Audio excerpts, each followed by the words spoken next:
है। दूसरी चीज दोस्त, आप कल का वीडियो भी देखे होंगे और अगर नहीं देखे होंगे तो उसका लिंक मैं डिस्क्रिप्शन में दे दूंगा, आप उसको जरूर देख लीजिएगा और साथ ही साथ एक कॉपी पर लिखना स्टार्ट करिए। और एग्जाम देने के बाद मुझे खुशखबरी सुनाइए कि मेरा फिजिक्स में इतना आया, मैथमेटिक्स में इतना आया, तो मैं बहुत ज़्यादा खुशी हूँ, मतलब मुझे बहुत ज़्यादा खुशी होगी। तो चलिए आइए अब हम आज का कुछ ऑब्जेक्टिव्स देखेंगे और बहुत इंपॉर्टेंट है। तो दोस्त आइए अब हम पहला देखते हैं। पहला हमारा क्या बोला है कि परावर्तन के नियम से निर्धारित होता है, यानी आपको मैंने परावर्तन का नियम पढ़ाया है तो उसमें बताया था परावर्तन के नियम में कुछ चीज़ें क्या क्या बोल रहा है उन्होंने। पहले हम ऑप्शन देखते हैं फिर आंसर डिसाइड करेंगे। पहला में ऑप्शन बोला गया आपतन कोण जो होता है वो परावर्तन कोण के बराबर होता है। दूसरा परावर्तन कोण बराबर अपवर्तन कोण। चूंकि हम परावर्तन की बात कर रहे हैं इस कारण से ऑप्शन नंबर बी तो होगा नहीं क्योंकि उसमें अपवर्तन तो आता नहीं है। अच्छा बच गया ये आपतन कोण बराबर विचलन कोण, तो विचलन कोण इसमें नहीं होता है। एक ही ऑप्शन सही दिखाई दे रहा है वो ये कि आपतन कोण जो होता है वह परावर्तन कोण के बराबर होता है, यानी कि ऑप्शन नंबर ए राइट आंसर है दोस्त। तो चलिए ठीक है। और मैं एक बात बताऊं दोस्त, जब हम देखे होंगे कि मैं प्रीमियर रखता हूं तो आप क्या करिए ना, मतलब वीडियो एक फिक्स टाइम पर देखिए और पहला का ए होगा कि मतलब बी होगा, आप सभी लोग कमेंट कर दीजिए, मैं बाद में कमेंट पढ़ लूंगा, ठीक है, और ईमानदारी पूर्वक, ठीक है। चलिए अब हम दूसरा क्वेश्चन की ओर बढ़ते हैं।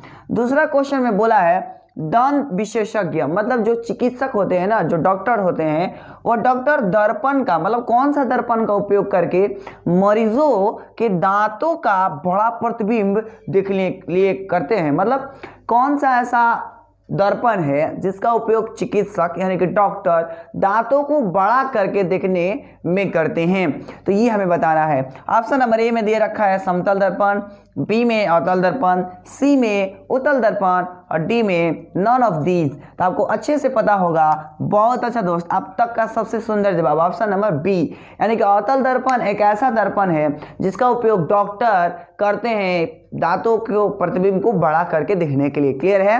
आगे हम बात करते हैं, अगला क्वेश्चन 2018 का है। अगला जो मैं बोलने जा रहा हूं 2018 का क्वेश्चन है और ये 2017 का, मतलब सारा किसी न किसी साल पूछा हुआ है।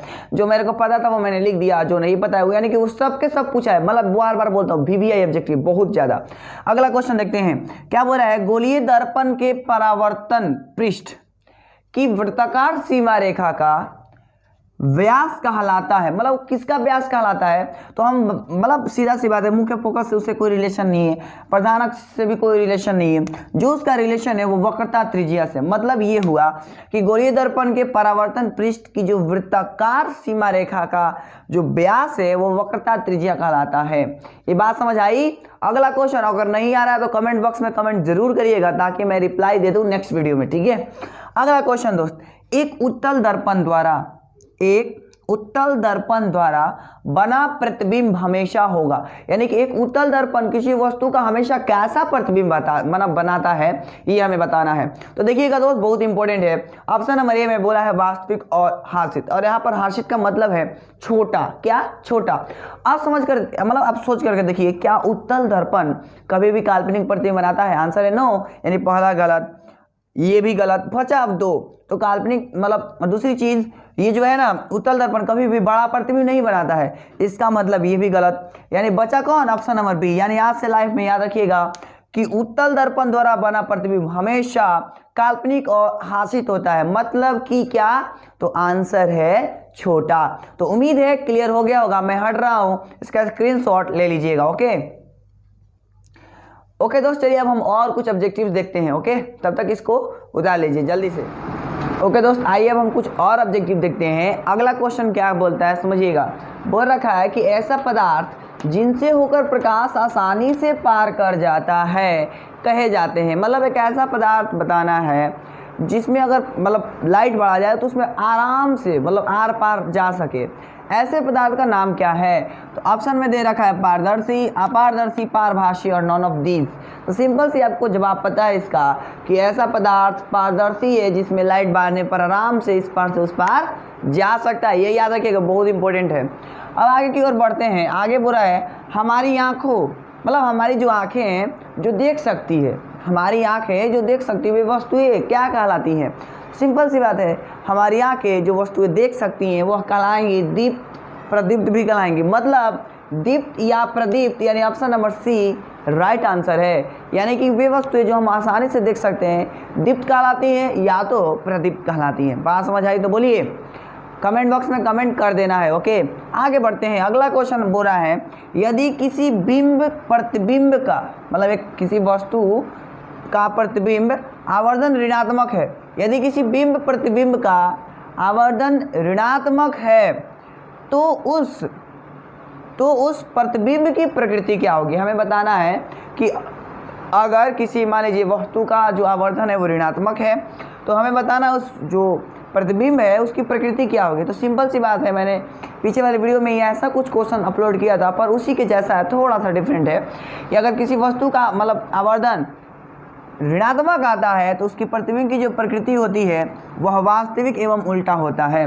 क्योंकि आपको मैं एक और ट्रिक बता दूं, अगर मतलब आपको याद नहीं है एग्जाम में तो क्या करिएगा, तो उसके लिए एक छोटा सा ट्रिक दोस्त, जब भी आया ऐसा क्वेश्चन तो वास्तविक सीधा तो बनाता नहीं, इसलिए तो गलत है। क्या आभासी प्रतिबिंब कभी उल्टा होता नहीं है, इसलिए ये भी गलत। बचा क्या? दो। तो दो को पकड़ने नहीं आएगा कि वास्तविक होगा कि उल्टा होगा कि आभासी होगा कि सीधा होगा, तो सिंपल पहचान लेंगे कहाँ से। तो अगर आवर्धन ऋणात्मक आया तो वास्तविक एंड उल्टा, सिंपल।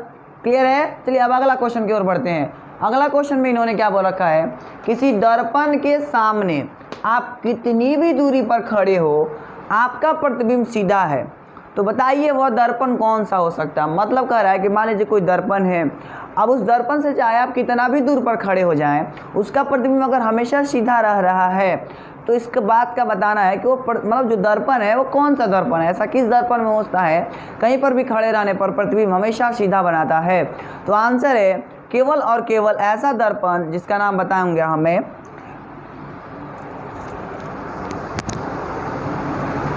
तो वह दर्पण का नाम क्या है दोस्त? आंसर है वह दर्पण का नाम है समतल दर्पण, क्योंकि काल्पनिक प्रतिबिंब बनाता है और काल्पनिक प्रतिबिंब हमेशा सीधा होता है, यानी ये तो होगा। और अवतल तो नहीं होगा, हाँ उत्तल भी होगा। इस बात का मतलब ये हुआ ऑप्शन नंबर डी सही जवाब है। यानी मेरे को ये समझ आया कि एक समतल और उत्तल दर्पण ऐसे दो दर्पण हैं जिससे कितनी भी दूरी पर खड़ा हो जाए उसका प्रतिबिंब हमेशा सीधा ही बनने वाला है। तो उम्मीद है आपको ये समझ आया होगा। चलिए अब हम कुछ और ऑब्जेक्टिव देखेंगे, तब तक इसको उतार लीजिए, मैं हटाऊँ स्क्रीनशॉट भी ले लीजिएगा। ओके दोस्त, आइए अब हम कुछ और ऑब्जेक्टिव देखेंगे। और ये ऑब्जेक्टिव मतलब बार बार कहता हूँ दोस्त, हर एक ऑब्जेक्टिव बहुत इंपॉर्टेंट है और सारा का सारा बिहार बोर्ड से रिलेटेड है। जब आप एग्जाम देकर के आइएगा तो पक्का हैप्पी होकर के आइएगा। चलिए आगे बढ़ते हैं। अगला क्वेश्चन बोला है क्वेश्चन नंबर 9, किसी वस्तु का अवतल दर्पण द्वारा बना प्रतिबिंब आभासी सीधा तथा वस्तु से बड़ा पाया गया, मतलब बड़ा पाया गया लिख देता हूँ, बड़ा पाया गया, तो वस्तु की स्थिति कहाँ होनी चाहिए। यानी आपको मैंने सिखाया है प्रतिबिंब बनाना दोस्त। उससे पहले एक और बात बताना चाहता हूँ, आपके लिए मैं जैसा मेहनत कर रहा हूँ आप भी मेरे लिए करिए, मेरे लिए कम से कम पढ़िए और साथ ही साथ वीडियो को शेयर कर दीजिए, ताकि जो मैं मेहनत कर रहा हूँ देखिए ना कैसे लिख रहा हूँ, एकदम थोड़ा अच्छा से लिख रहा हूँ, तो इसलिए क्योंकि आपको क्लीन दिखाई दे, है ना। तो आप ही पूरा हेल्प करिए वीडियो को शेयर करके, ठीक है दोस्त, बस यही चाहते हैं। और अगर चैनल पर नए आ रहे हैं लोग तो प्लीज़ चैनल को सब्सक्राइब कर दीजिए, ठीक है। और चलिए आगे बढ़ते हैं। तो हमें क्वेश्चन में क्या बोला है कि अवतल दर्पण द्वारा बना प्रतिबिंब आभासी है, सीधा है और बड़ा पाया गया, तो वस्तु कहाँ रखा जाए, मतलब रखा गया होगा, ये हमें बताना है। तो सिंपल सी बात है, वक्रता केंद्र पर तो हो नहीं सकता और वक्रता केंद्र से परे भी नहीं हो सकता है। तो एक ही जवाब सही है, वो ये है दर्पण के ध्रुव तथा मुख्य फोकस के बीच अगर वस्तु रखा जाए तो उसका प्रतिबिंब वस्तु से बड़ा, सीधा और काल्पनिक बनता है। ये मैंने पढ़ाया है और बता दूं यह बिहार बोर्ड का स्पेशल केस है, ये बिहार बोर्ड जरूर पूछता है।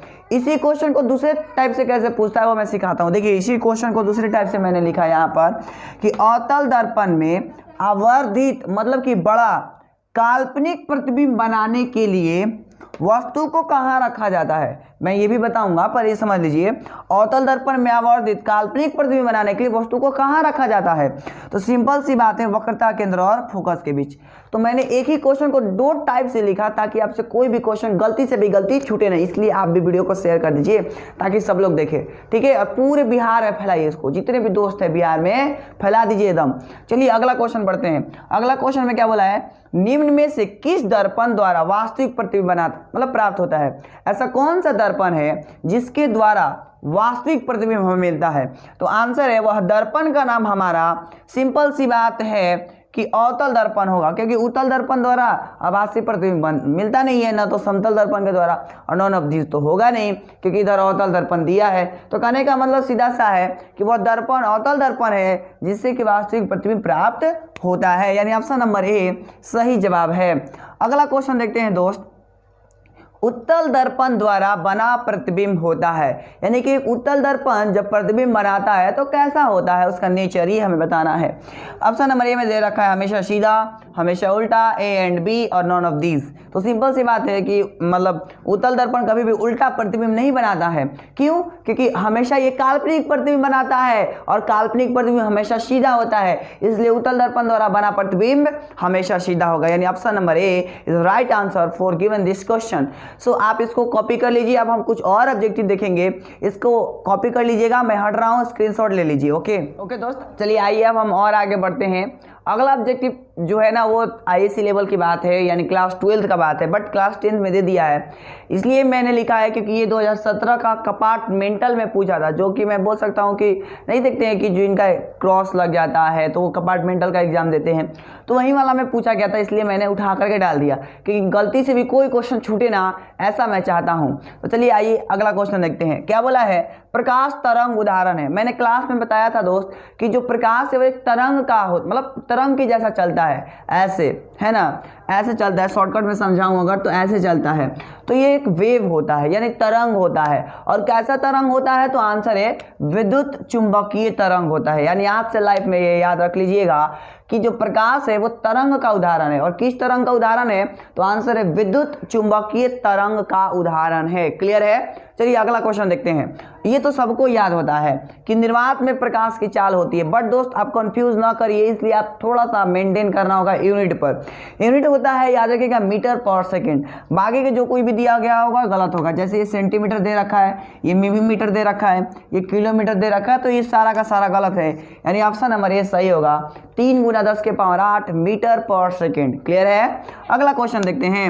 अगला क्वेश्चन है कि काल्पनिक प्रतिबिंब हमेशा डॉट डॉट होता है, यानी काल्पनिक प्रतिबिंब हमेशा क्या होता है ये हमें बताना है। काल्पनिक प्रतिबिंब हमेशा क्या होता है ये बात हमें बताना है। समझिएगा दोस्त, क्या होता है?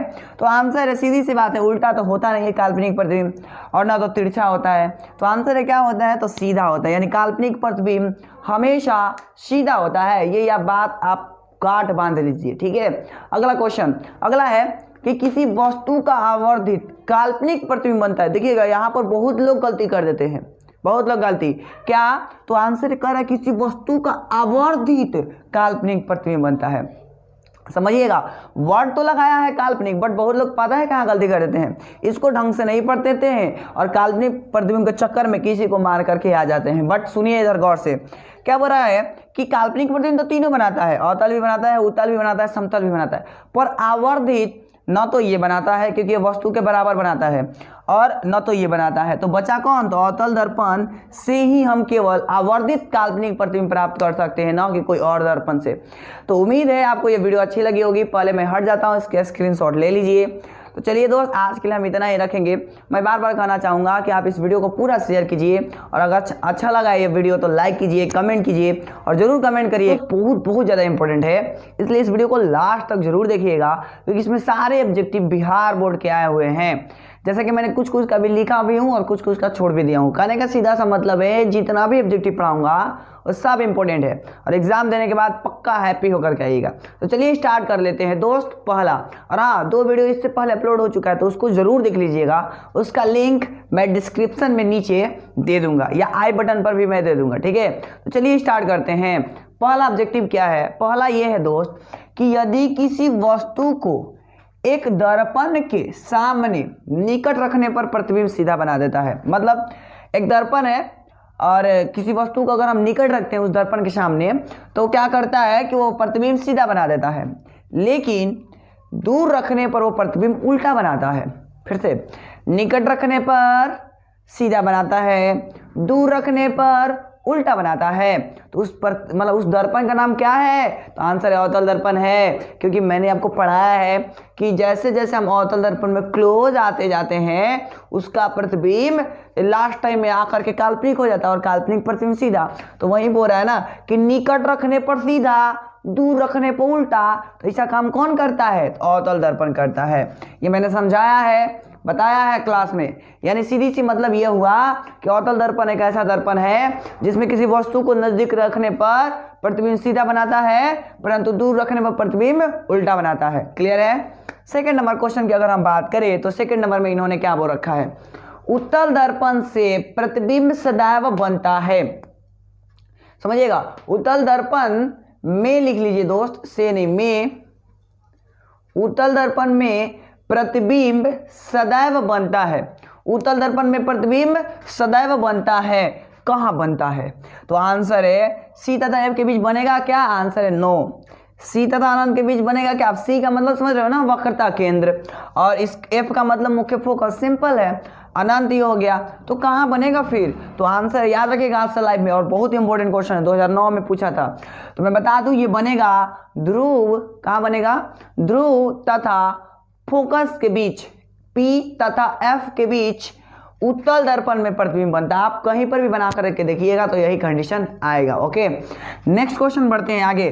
क्या बोल रखा है कि किसी वस्तु को हम तभी देख पाते हैं। मान लीजिए हम किसी वस्तु को कब देख पाते हैं? यानी कि तभी देख पाते हैं जब वस्तु, जो वस्तु है ना, प्रकाश को क्या करते? तो आंसर है परावर्तित करते। यानी जब तक कोई वस्तु प्रकाश को परावर्तित नहीं कर देती तब तक हम किसी वस्तु को देख नहीं पाते हैं। मैंने आपको ये बातें बता दिया है पहला क्लास जब फिजिक्स का पढ़ा रहा था तब। तो ये आपको उम्मीद है ये ऑब्जेक्टिव क्लियर होगा। यानी option number B is right answer for given this question. अगला क्वेश्चन क्या है? अगला क्वेश्चन बोल रहा है कि किस दर्पण से वास्तविक प्रतिबिंब नहीं बन सकता। यानी वह दर्पण का नाम बताइए जिससे कि वास्तविक प्रतिबिंब बनता ही नहीं है। तो एक बात बोलूं, अवतल दर्पण है जिससे वास्तविक प्रतिबिंब बनता है। यानी ऑप्शन नंबर ए तो गलत है, क्योंकि बोल रहा है वास्तविक प्रतिबिंब नहीं बनता तो अवतल दर्पण से बनता है, इसलिए ऑप्शन नंबर ए नहीं हो सकता। अब अवतल इसमें भी है तो ई भी नहीं होगा, ये भी गलत है। अच्छा, समतल होगा क्या? तो आंसर है हाँ, क्योंकि समतल दर्पण से कभी भी वास्तविक प्रतिबिंब नहीं बनता है बल्कि काल्पनिक प्रतिबिंब बनता है, इसलिए ऑप्शन नंबर बी इसका सही जवाब है। उम्मीद है क्लियर हो गया होगा। अगला क्वेश्चन क्या बोल रहा है? अगला क्वेश्चन में इन्होंने बोला है कि क्या समतल दर्पण में बना प्रतिबिंब को पर्दे पर प्राप्त किया जा सकता है। यानी मान लीजिए समतल दर्पण द्वारा प्रतिबिंब बना, क्या उसको हम पर्दे पर उतार सकते हैं? आंसर है नो। यानी मैं बोलूंगा कि समतल दर्पण से बना प्रतिबिंब को पर्दे पर उतारा नहीं जा सकता है, यानी ऑप्शन नंबर बी सही जवाब है इसका। तो उम्मीद है आपको इतना समझ आया होगा। अभी और ऑब्जेक्टिव पढ़ाएंगे, पहले इसका स्क्रीनशॉट ले लीजिए। और कुछ लोग बोलते हैं थोड़ा ज़्यादा देर तक हटिए सर, ताकि हम लोग स्क्रीनशॉट ले सकें। तो ओके, मैं कुछ सेकंड्स के लिए हट जाता हूं, आप लोग इसका स्क्रीनशॉट ले ही लीजिए। ओके,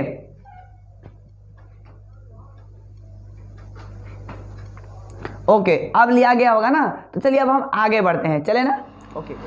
ओके दोस्त, चलिए अब हम आगे बढ़ते हैं। आगे यानी कि क्वेश्चन नंबर 6। क्वेश्चन नंबर 6 में क्या बोल रखा है सुनिएगा।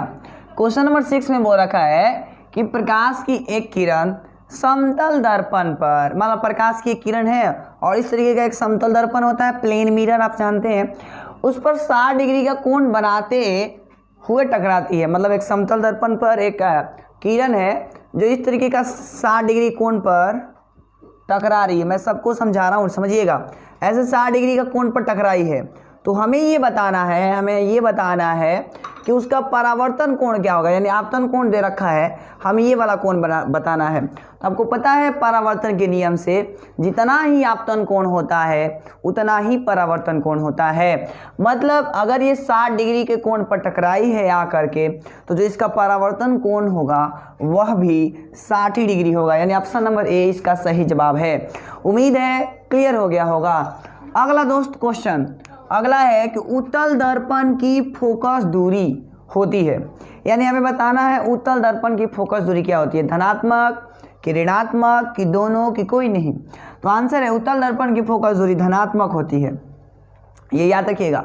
और बहुत इंपॉर्टेंट क्वेश्चन है इसके जस्ट अपोजिट। और मैं बता दूं ये 2015 का क्वेश्चन, सॉरी 2016 का क्वेश्चन है, आप क्वेश्चन बैंक में चेक कर सकते हैं। अगला देखिएगा, अवतल दर्पण की फोकस दूरी, तो अवतल दर्पण की फोकस दूरी ऋणात्मक होती है, क्योंकि धनात्मक का उल्टा ऋणात्मक। तो समझ आ गया होगा, उत्तल दर्पण की फोकस दूरी होती है धनात्मक, अवतल दर्पण की फोकस दूरी होती है ऋणात्मक। क्लियर है? और अगर नहीं क्लियर है तो कमेंट बॉक्स में कमेंट कर दीजिएगा। और यह भी जरूर बताइएगा कि वीडियो लग कैसा रहा है, यानी ऑब्जेक्टिव वीडियो कैसा लग रहा है, अच्छा लग रहा है या बोरिंग फील हो रहा है या बहुत अच्छा लग रहा है। और बहुत अच्छा लग रहा होगा तो पहला काम करना है, दोस्तों को शेयर करना है। दूसरा काम, पूरा वास्ट टाइम मतलब पूरा देखिए। तीसरा काम, चैनल पर नए हैं तो चैनल को सब्सक्राइब कर लीजिए। और चौथा काम, इसको अच्छे से लिख लीजिए ताकि एग्ज़ाम में आपका अच्छा परफॉर्मेंस हो सके, क्योंकि इसलिए तो मैं आपके लिए मेहनत कर रहा हूँ। तो आप भी मेरे लिए मेहनत करिए वीडियो को शेयर करके, क्योंकि मैं देखता हूँ कोई वीडियो शेयर नहीं करता, सब अपने चक्कर में है। अरे दूसरों को भी हेल्प करो, ठीक है, दोस्तों का हेल्प करो शेयर कर करके। तो चलिए अब हम अगला क्वेश्चन की ओर बढ़ते हैं। अगला क्वेश्चन क्या है, यदि उत्तल दर्पण की फोकस दूरी 20 सेंटीमीटर है, मान लीजिए एक उत्तल दर्पण है और उस उत्तल दर्पण की जो फोकस दूरी है 20 सेंटीमीटर है, तो हमें आर का वैल्यू यानी वक्रता त्रिज्या हमें बताना है।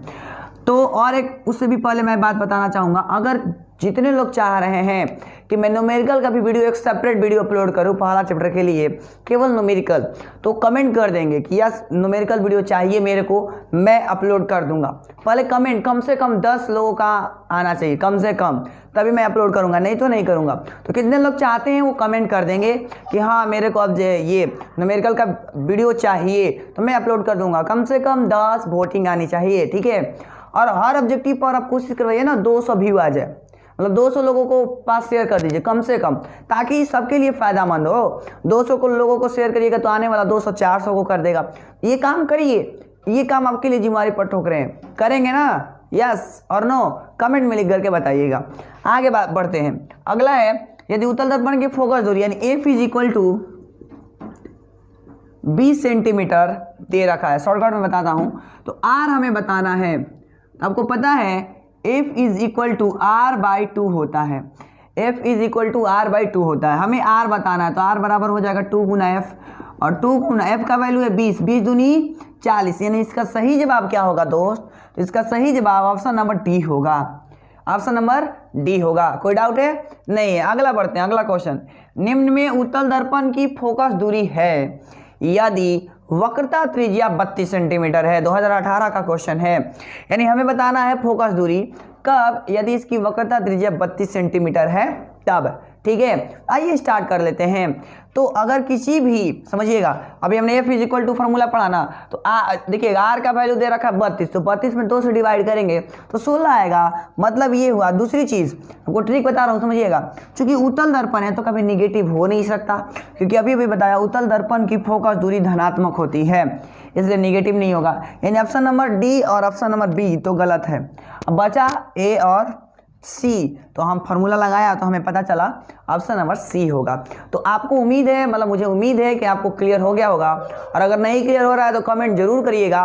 पहले तो इसको कॉपी कर लीजिए, मैं हटाऊँ इसका स्क्रीनशॉट ले लीजिए, ओके। इन्होंने यानी मैंने लिख रखा है 11 नंबर में कि तेल लगा कागज़ होता है। दोस्त आप देखे होंगे जो तेल लगा जो कागज़ होता है ना, अब मतलब अगर हम तेल लगा कागज़ के अगर बारे में बात करें तो वह एक पारभाषी अब नाम का शब्द सुने होंगे, यानी कि पारभाषक होता है। आपको उम्मीद है मतलब ये समझ आ गया होगा, ओके।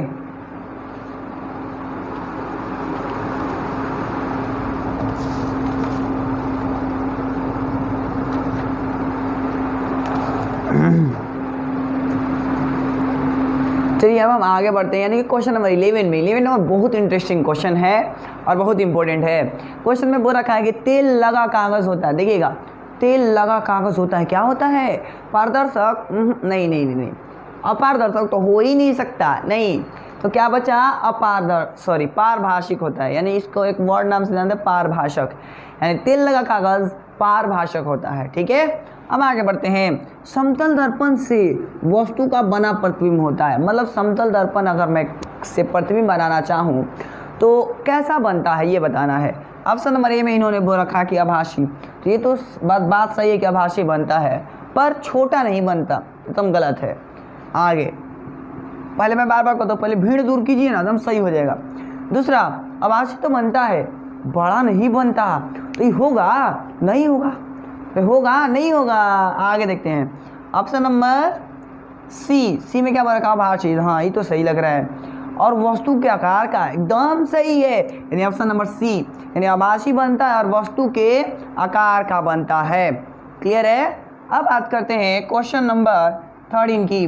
13 में इन्होंने क्या बोल रखा है भाई, तो 13 में इन्होंने बोला है कि वस्तु का आभासी निम्न में से बनता है, मतलब वस्तु का आभासी प्रतिबिंब, इधर लिख देता हूँ दोस्त, मेरा छूट गया है, आप लोग लिख लीजिएगा, प्रतिबिंब है ना, लिख लीजिएगा।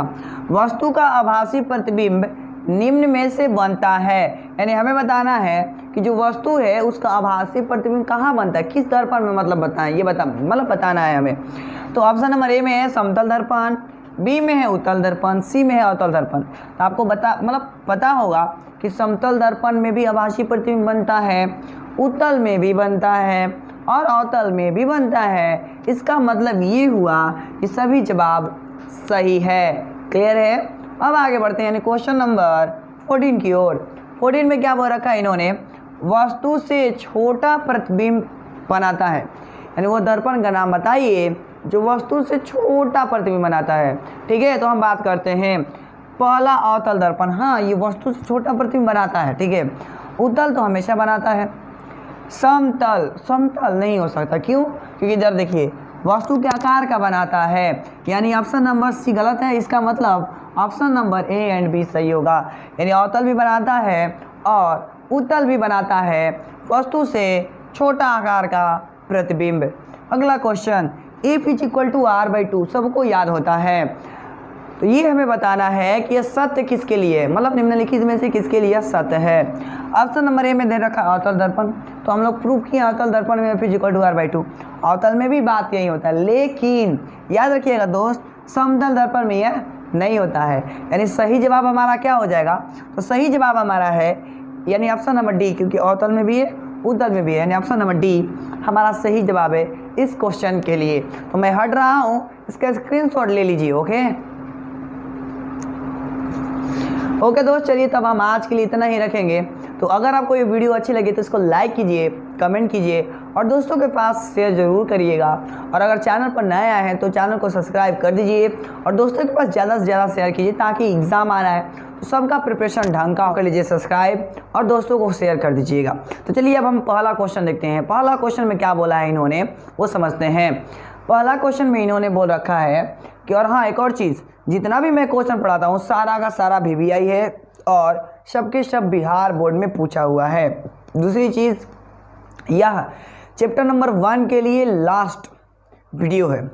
नेक्स्ट वीडियो से हम लोग चैप्टर नंबर 2 का ऑब्जेक्टिव सीखेंगे। Okay done. चलिए अब फाइनली स्टार्ट करते हैं बिना टाइम वेस्ट किए। पहला क्वेश्चन ये है कि गोलीय दर्पण की जो फोकस दूरी है उसकी वक्रता त्रिज्या की क्या होती है, यानी गोलीय दर्पण की जो फोकस दूरी है F, वक्रता त्रिज्या की क्या होती है। तो हमें पता है कि गोलीय दर्पण की फोकस दूरी वक्रता त्रिज्या के आधी होती है। गोलीय दर्पण के फोकस दूरी वक्रता त्रिज्या के आधी होती है। अब हम क्वेश्चन नंबर 2 देखते हैं। क्वेश्चन नंबर 2 में क्या बोला है समझिएगा। 2 नंबर में बोला है हजामत बनाने के लिए व्यवहार किया जाता है। अब देखे होंगे, अब जाते होंगे कई एक लोग हजामत बनवाने, है ना, यानी बाल कटवाने जाते हैं, तो उसमें देखते होंगे आईना लगा रहता है, और वो आईना पता है एक दर्पण है। आपको पता है आईना मतलब दर्पण, लेकिन सवाल है कि कौन सा दर्पण है। और मैं बता दूं बिहार बोर्ड 2017 का क्वेश्चन है, आप क्वेश्चन बैंक में देख सकते हैं। तो मैंने ये बोला कि कौन सा दर्पण लगाया गया होता है, तो सीधी सी बात है, न तो उत्तल दर्पण लगाया गया होता है और नहीं तो समतल दर्पण लगाया गया होता है। तो बचा क्या, तो अवतल दर्पण है। यानी आज से याद रखिएगा, हजामत बनाने में किस दर्पण का व्यवहार किया जाता है, तो आंसर है अवतल दर्पण का व्यवहार किया जाता है। क्लियर है। अब हम क्वेश्चन नंबर 3 की ओर बढ़ते हैं। 3 में क्या बोल रखा है इन्होंने कि एक समतल दर्पण में वक्रता त्रिज्या है, मतलब सीधा सा बात पूछ रहा है इन्होंने कि समतल दर्पण की वक्रता त्रिज्या क्या होती है। तो दोस्त याद रखिएगा, लाइफ में समतल दर्पण की वक्रता त्रिज्या ये तो कभी नहीं हो सकता, आप समझ रहे हैं ना। तो समतल दर्पण की वक्रता त्रिज्या कितना होगा, तो आंसर है अनंत होता है। याद रखिएगा, समतल दर्पण की वक्रता त्रिज्या अनंत होता है। बहुत बहुत इंपॉर्टेंट क्वेश्चन है। अगला क्वेश्चन की ओर बढ़ते हैं। क्वेश्चन नंबर 4 में क्या बोल रखा है इन्होंने, वह दर्पण यानी एक दर्पण का नाम बताना है जिसका दृष्टि क्षेत्र विस्तृत होता है। मतलब एक ऐसा दर्पण का नाम बताइए जिसमें हम बहुत दूर तक देख सकते हैं। तो सिंपल सी बात है, वह दर्पण अवतल नहीं हो सकता है। क्यों नहीं हो सकता है मैं बताऊंगा थोड़ी देर में। समतल भी नहीं होगा, ठीक है। और तो बचा क्या, तो आंसर है उत्तल दर्पण। यानी उत्तल दर्पण एक ऐसा दर्पण है जिसका मैं बोल सकता हूँ उपयोग दृष्टि क्षेत्र विस्तार के लिए किया जाता है। मान लीजिए थोड़ी देर के लिए अवतल दर्पण का उपयोग होता तो क्या होता दोस्त, तो मैं बता देता हूँ। क्योंकि अवतल दर्पण हम जानते हैं कि किसी भी वस्तु का मतलब ज़्यादातर उल्टा प्रतिबिंब बनाता है और साथ ही साथ हम बोल सकते कभी कभी बड़ा भी प्रतिबिंब बना देता है।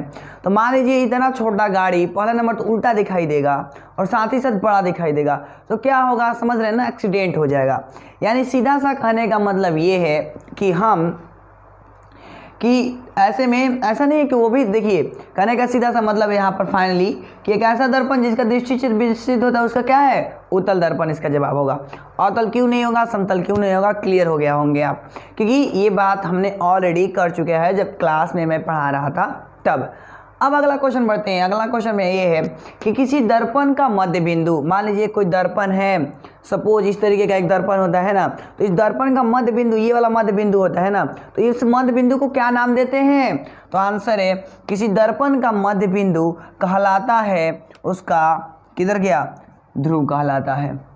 क्या कहलाता है, ध्रुव कहलाता है। किसी दर्पण का मध्य बिंदु ध्रुव कहलाता है। अगला क्वेश्चन की ओर बढ़ते हैं। अगला में इन्होंने वो रखा है कि एक अवतल दर्पण में काल्पनिक और सीधा वस्तु से बड़ा प्रतिबिंब प्राप्त होता है। मतलब एक दर्पण है, एक अवतल दर्पण है और उस अवतल दर्पण से किसी भी वस्तु का सीधा वस्तु से बड़ा और काल्पनिक प्रतिबिंब मतलब प्राप्त होता है। तो बताना है कि वह वस्तु कहाँ स्थित हो सकती है। तो सीधी सी बात है, एफ पर तो होगी नहीं, क्योंकि एफ पर होता है तो अनंत पर बनता है। ओके, ये इसके बीच में भी नहीं होगा। तो सवाल है कि इसके बीच में होगा क्या, तो आंसर यस सर होगा। यानी याद रखिएगा लाइफ में अगर मैं पी तथा एफ यानी ध्रुव तथा मुख्य फोकस मतलब बोल सकते एफ के बीच अगर हम वस्तु रखें तो जो इसका प्रतिबिंब बनेगा वह काल्पनिक बनेगा, वस्तु से बड़ा बनेगा, सीधा बनेगा। इतना बात याद रखिएगा और बहुत ज़्यादा इंपॉर्टेंट है और बहुत VVI क्वेश्चन है। तो अभी इतना कॉपी कर लीजिए, मतलब स्क्रीनशॉट ले लीजिए, मैं हटा हूँ और फिर हम आगे की ऑब्जेक्टिव्स देखेंगे। ओके, 6 तक हम लोग कर लिए हैं। क्वेश्चन नंबर 7 में क्या बोला है इन्होंने, समझिएगा। 7 में बोल रखा है कि अवतल दर्पण में किसी वस्तु को कहाँ रखा जाए। ठीक है, अवतल दर्पण में किसी वस्तु को कहाँ रखा जाए ताकि उसका प्रतिबिंब वस्तु के आकार का बने। मतलब हमें अवतल दर्पण में एक वस्तु को ऐसा जगह रखना है जिसका प्रतिबिंब वस्तु के आकार के बने। मतलब अगर वस्तु इतना साइज का है तो जो प्रतिबिंब भी बनेगा एकदम इतना साइज का ही बनना चाहिए। ऐसे में वह वस्तु कहाँ स्थित होती है ये हमें बताना है। ऑप्शन नंबर ए, एफ पर नहीं, एकदम नहीं। क्यों, क्योंकि एफ पर अगर होगा तो अनंत पर चला जाएगा ना, इसलिए एफ नहीं, पहला नहीं हो सकता, ये तो होगा नहीं। यानी ऑप्शन नंबर बी होगा। ये आपको पढ़ाया हूँ मैं कि जब किसी वस्तु को अगर हम सी पर यानी वक्रता केंद्र पर रखते हैं तो उसका प्रतिबिंब वस्तु के आकार के बराबर बनता है। ये हमने पढ़ा रखा है अवतल दर्पण में, क्लियर है। अब हम आते हैं क्वेश्चन नंबर 8 की ओर। 8 नंबर में क्या बोल रखा है दोस्त, 8 नंबर में बोला है कि आवर्धन का धनात्मक मान डॉट डॉट प्रतिबिंब इंगित करता है। यानी आप लोग आवर्धन पढ़े होंगे और उस आवर्धन में दो होता है, मतलब एक धनात्मक मान होता है, एक ऋणात्मक मान होता है। यानी एम का दो मान आता है, एक धनात्मक और एक ऋणात्मक। तो आवर्धन एम का ऋणात्मक मान क्या होता है मैं पीछे वाले वीडियो में बताया हूँ। पीछे वाले वीडियो पार्ट 2 में मैंने ये ऑब्जेक्टिव को लिखवाया था क्योंकि बहुत इंपॉर्टेंट है और इसको इसमें मैंने लिखवाया। यानी कि आवर्धन एम का धनात्मक मान हमें क्या बताता है। तो चूंकि आवर्धन एम का ऋणात्मक मान हमें वास्तविक प्रतिबिंब बताता है, तो उसके उल्टा आवर्धन एम का धनात्मक मान आभासी प्रतिबिंब बताएगा, यानी कि काल्पनिक प्रतिबिंब बनाता है। आवर्धन एम का धनात्मक मान काल्पनिक प्रतिबिंब को सूचित करता है, इंगित करता है। क्लियर है। अब हम आते हैं क्वेश्चन नंबर 9 की ओर। 9 नंबर में अगर गौर से पढ़िएगा तो दोस्त लिखा है कि प्रतिबिंब की ऊंचाई और वस्तु की ऊंचाई के अनुपात को क्या कहा जाता है। तो मैंने पढ़ाया है ना कि प्रतिबिंब की ऊंचाई और वस्तु की ऊंचाई के अनुपात को आवर्धन कहा जाता है। क्या कहा जाता है? आवर्धन कहा जाता है। यानी ऑप्शन नंबर बी सही जवाब है। अगला क्वेश्चन पढ़ते हैं। अगला क्वेश्चन क्या वो रखा है कि मोटर गाड़ी के चालक के सामने लगा रहता है। आप लोग देखे होंगे स्कूटर वगैरह वगैरह जितने भी गाड़ी हैं उन गाड़ी के चालक के सामने क्या लगा रहता है? कौन सा दर्पण? तो आंसर है उत्तल दर्पण लगा होता है। और बहुत ज़्यादा इंपॉर्टेंट क्वेश्चन है ये।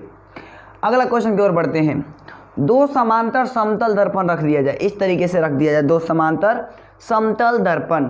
तो हमें ये बताना है, तो रखी गई एक और दो समांतर ऐसा रख दिया गया और इसके बीच एक वस्तु रख दी गई सपोज, तो कितना प्रतिबिंब बन सकता है ये हमें बताना है। तो इस तरीके का ले लिया, बीच में कोई वस्तु है। तो मैं बता दूं एक खास बात ये है कि इसका प्रतिबिंब अनंत बनता है, मतलब न जाने कितना, बहुत सारा बन जाता है। यानी ऑप्शन नंबर डी इसका सही जवाब है। जो लोग पढ़े होंगे इम्पैक्ट कोचिंग सेंटर यानी कि मेरे यहाँ, वो लोग जानते होंगे और भी लोग जानते होंगे, ऐसा नहीं है, बट पता नहीं बताया गया क्या, क्योंकि मैंने ये बताया था एप्लीकेशन में समतल दर्पण का उपयोग में। ठीक है, तो इतना पहले कॉपी कर लीजिए। मैं हट रहा हूँ, स्क्रीनशॉट लेना है तो ले लीजिए या छापना है तो छाप लीजिए वीडियो को पॉज करके। फिर हम आगे के और ऑब्जेक्टिव देखते हैं। ओके, चलिए अब हो गया होगा ना, तो चलिए आगे बढ़ते हैं। ओके चलिए दोस्त आगे बढ़ते हैं।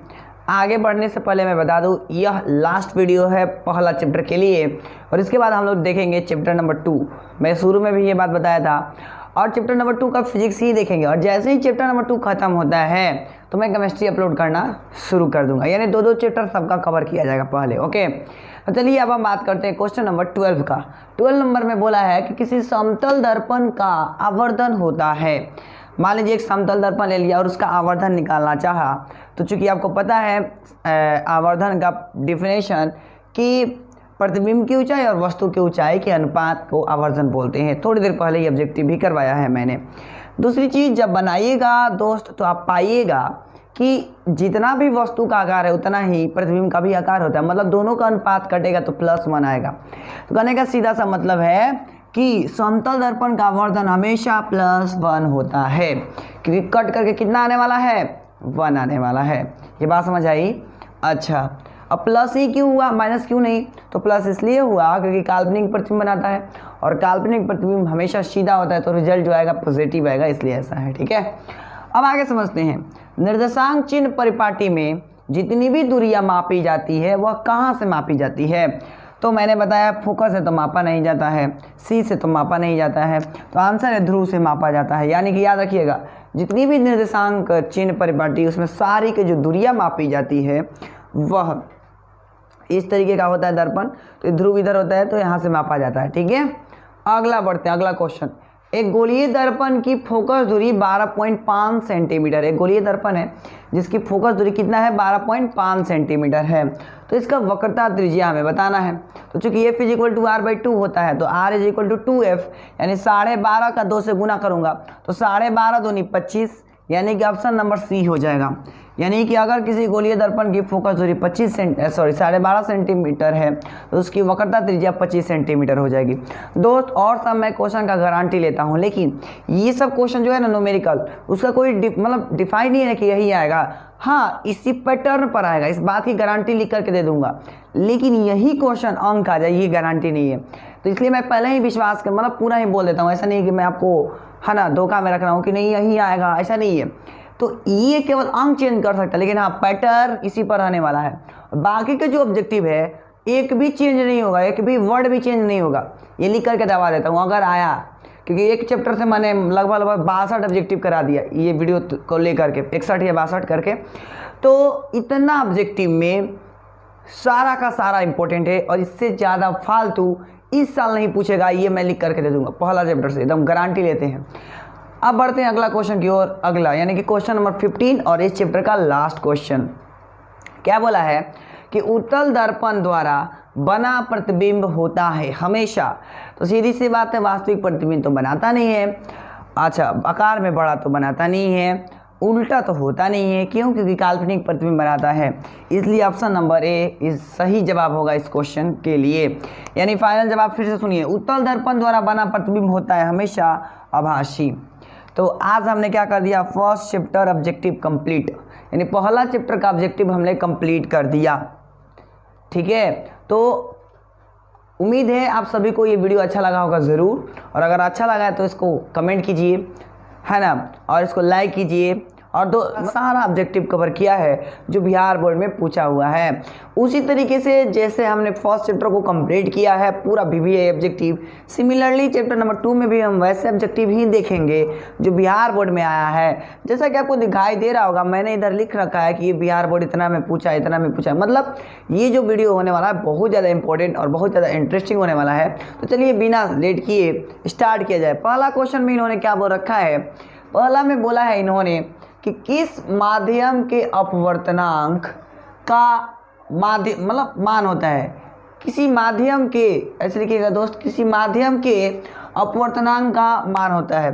मतलब कोई माध्यम ले लिया और उसका अपवर्तनांक यानी म्यू, इसको पढ़ते हैं म्यू का मान क्या होता है। और मैं बता दूं ये 2 बार पूछा गया, एक बार 2011 में और एक बार 2015 में। तो समझ सकते हैं कितना इंपॉर्टेंट क्वेश्चन है। तो मैं बता दूं आप लोग ये तो पढ़ेंगे ही नहीं, मतलब नहीं भी पढ़े होंगे। ये sine a plus sine r पढ़े हैं क्या? आंसर है no. Sine i into sine r एकदम नहीं। Sine r by sine r i नहीं है।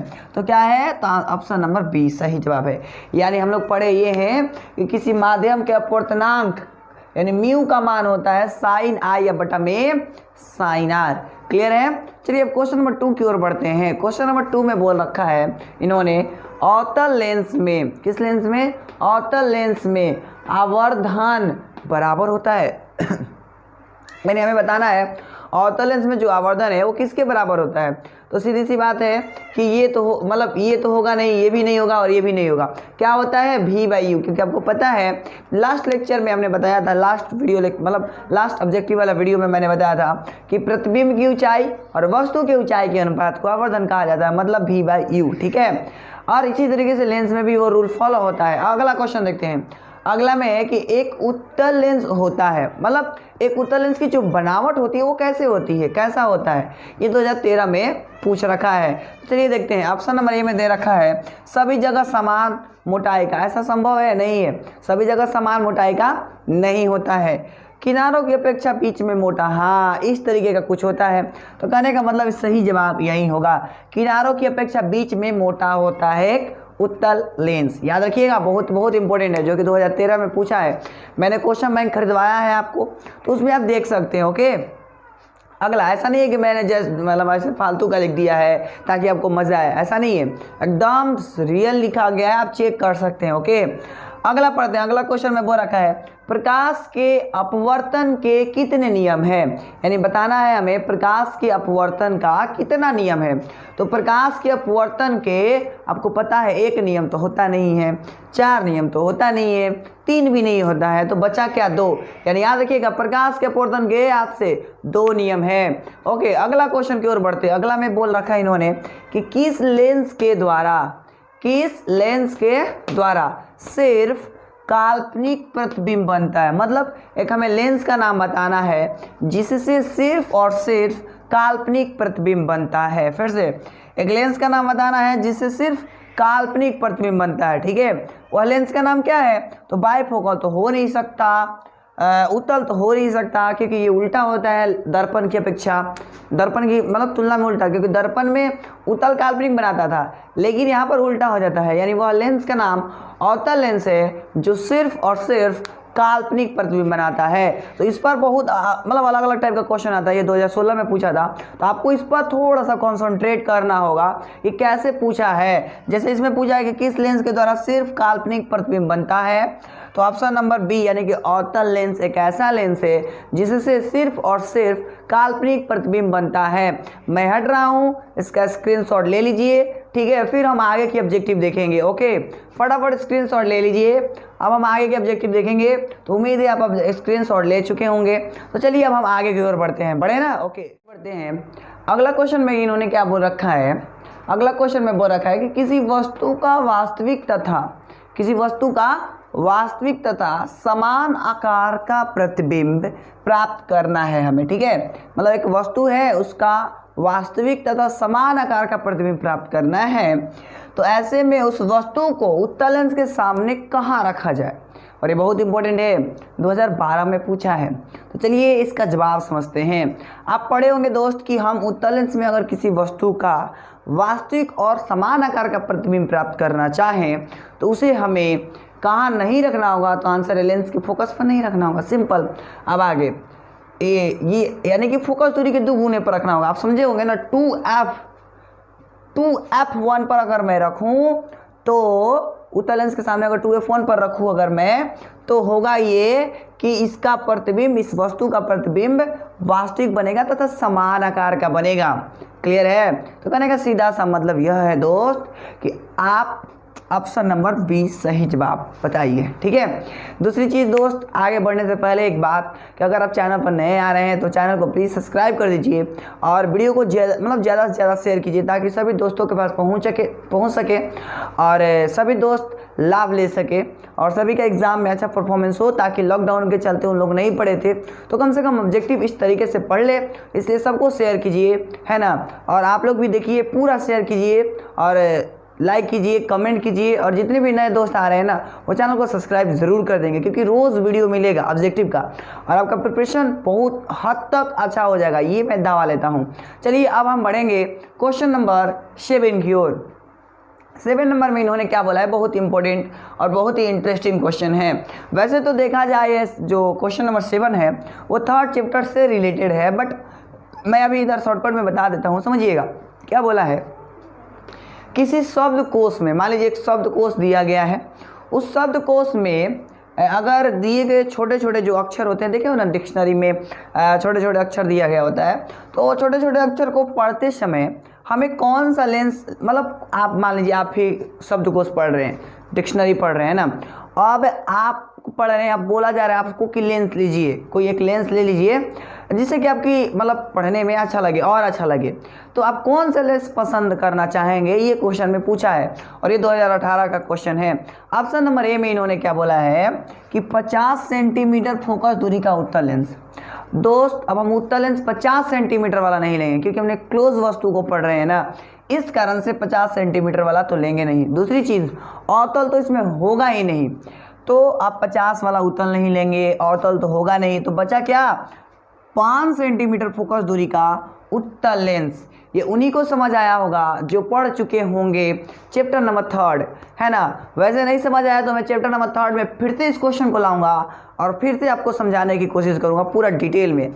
अभी बताऊंगा तो टाइम ज़्यादा लग जाएगा, क्योंकि ऑब्जेक्टिव में टाइम ज़्यादा नहीं करके बल्कि कम टाइम में ज़्यादा ऑब्जेक्टिव सिखाना है, ये मेरा पर्पस है। तो अगला क्वेश्चन की ओर बढ़ते हैं। अगला में क्या है कि निम्न में से किस पदार्थ का उपयोग लेंस बनाने में नहीं किया जाता है, यानी वह पदार्थ का नाम बताना है जिसका उपयोग लेंस बनाने में नहीं किया जा सकता है। तो मैं बताऊं कि वह पदार्थ का नाम क्या है, तो आंसर है वह पदार्थ का नाम मिट्टी है, जिसका हम मतलब उपयोग लेंस बनाने में नहीं करते हैं। और बहुत ही इंपॉर्टेंट क्वेश्चन था। अगला क्वेश्चन की ओर बढ़ते हैं। अगला क्वेश्चन में इन्होंने क्या बोला है वो समझते हैं।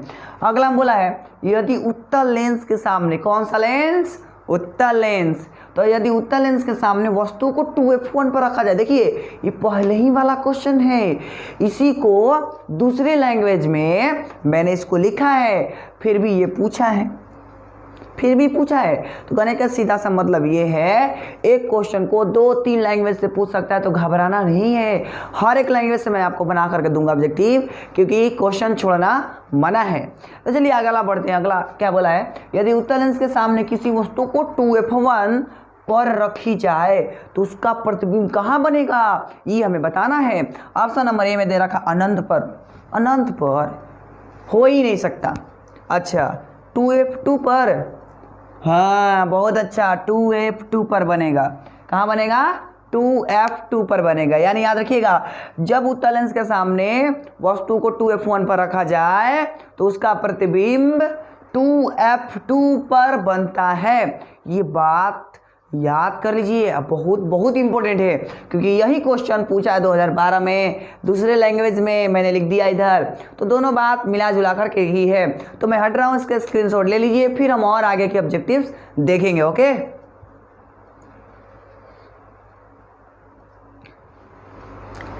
ओके दोस्त, चलिए अब आगे बढ़ा जाए। ये क्वेश्चन बहुत ज़्यादा इंपॉर्टेंट है, मतलब कहा जाए तो सारा का सारा क्वेश्चन इंपॉर्टेंट है। चलिए क्वेश्चन नंबर 10 देखा जाए तो क्वेश्चन नंबर 10 दोस्त थोड़ा सा बात करूँ तो मतलब हाई लेवल का बात है, क्लास 12 का बात है, बट एक बार क्लास 10th में कंपार्टमेंटल में पूछा था, मेरे को एग्जैक्ट पता नहीं है कि कब पूछा था, इसलिए मैं नहीं लिखा हूँ, लेकिन हाँ इतना याद रखिए कि पूछा था ज़रूर। इसलिए बिहार बोर्ड का कोई गारंटी है कब पूछ दे, इसलिए लिख लो, क्योंकि हर एंगल से परफेक्ट बनाना है। क्योंकि मैं हर बार कहता हूँ ऑब्जेक्टिव तैयार करो ऐसा कि कोई तैयार करना चाहे आप लोगों के जैसा। तो चलिए आगे बढ़ते हैं। यानी क्वेश्चन नंबर 10 में बोला है सरल सूक्ष्मदर्शी में किसका उपयोग होता है। यानी हमें बताना है कि सरल सूक्ष्मदर्शी में किसका उपयोग होता है। तो मैं बता दूं दोस्त, पहला नंबर तो लेंस का ही यहाँ पर उपयोग होगा, इतना याद रखिएगा। इसलिए दर्पण में से दोनों ऑप्शन गलत है, दर्पण का दोनों ऑप्शन गलत है। अब बचा उत्तल की अवतल, तो मैं बता दूं दोस्त, आप जाइएगा जब क्लास 12 के लेवल पर तो आपको पता चलेगा जितने भी सूक्ष्मदर्शी हैं उसमें सरल सूक्ष्मदर्शी उसमें उत्तल लेंस का उपयोग किया जाता है। यानी याद रखिएगा आज से लाइफ में दोस्त, सरल सूक्ष्मदर्शी में उत्तल लेंस का उपयोग होता है। डन। आगे की ओर देखते हैं क्वेश्चन नंबर 11 में इन्होंने क्या बोला है कि यदि वस्तु उत्तल लेंस के फोकस, यानी एक वस्तु है जो उत्तल लेंस के फोकस यानी F तथा फोकस दूरी की दुगुनी दूरी मतलब 2F के बीच स्थित हो तो प्रतिबिंब कैसा बनता है, यानी प्रतिबिंब का नेचर क्या होता है, ये हमें बताना है।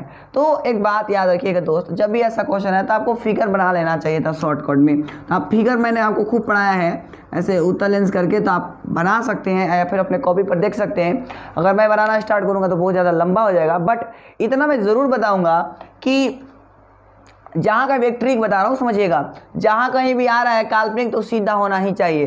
काल्पनिक दिया और इधर दे दिया उल्टा, तो काल्पनिक प्रतिबिंब कभी उल्टा नहीं होता, इसलिए तो ऐसे ही गलत हो गया, सबसे बड़ा गलती यही है।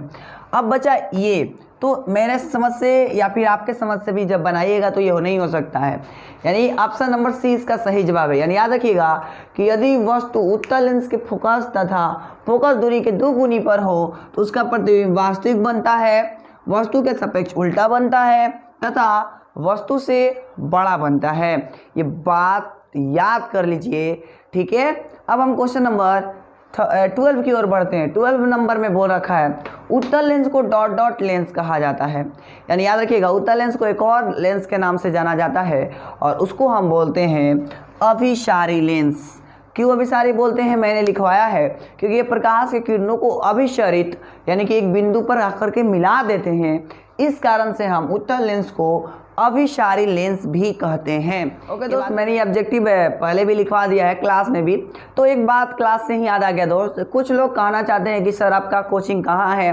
तो कल के लाइव क्लास में तो मैंने बोला कि पीवीएस मॉल के पीछे है, तो एक स्टूडेंट्स पता नहीं नाम की थी, उसने ही बता दी कि हाँ यहाँ है।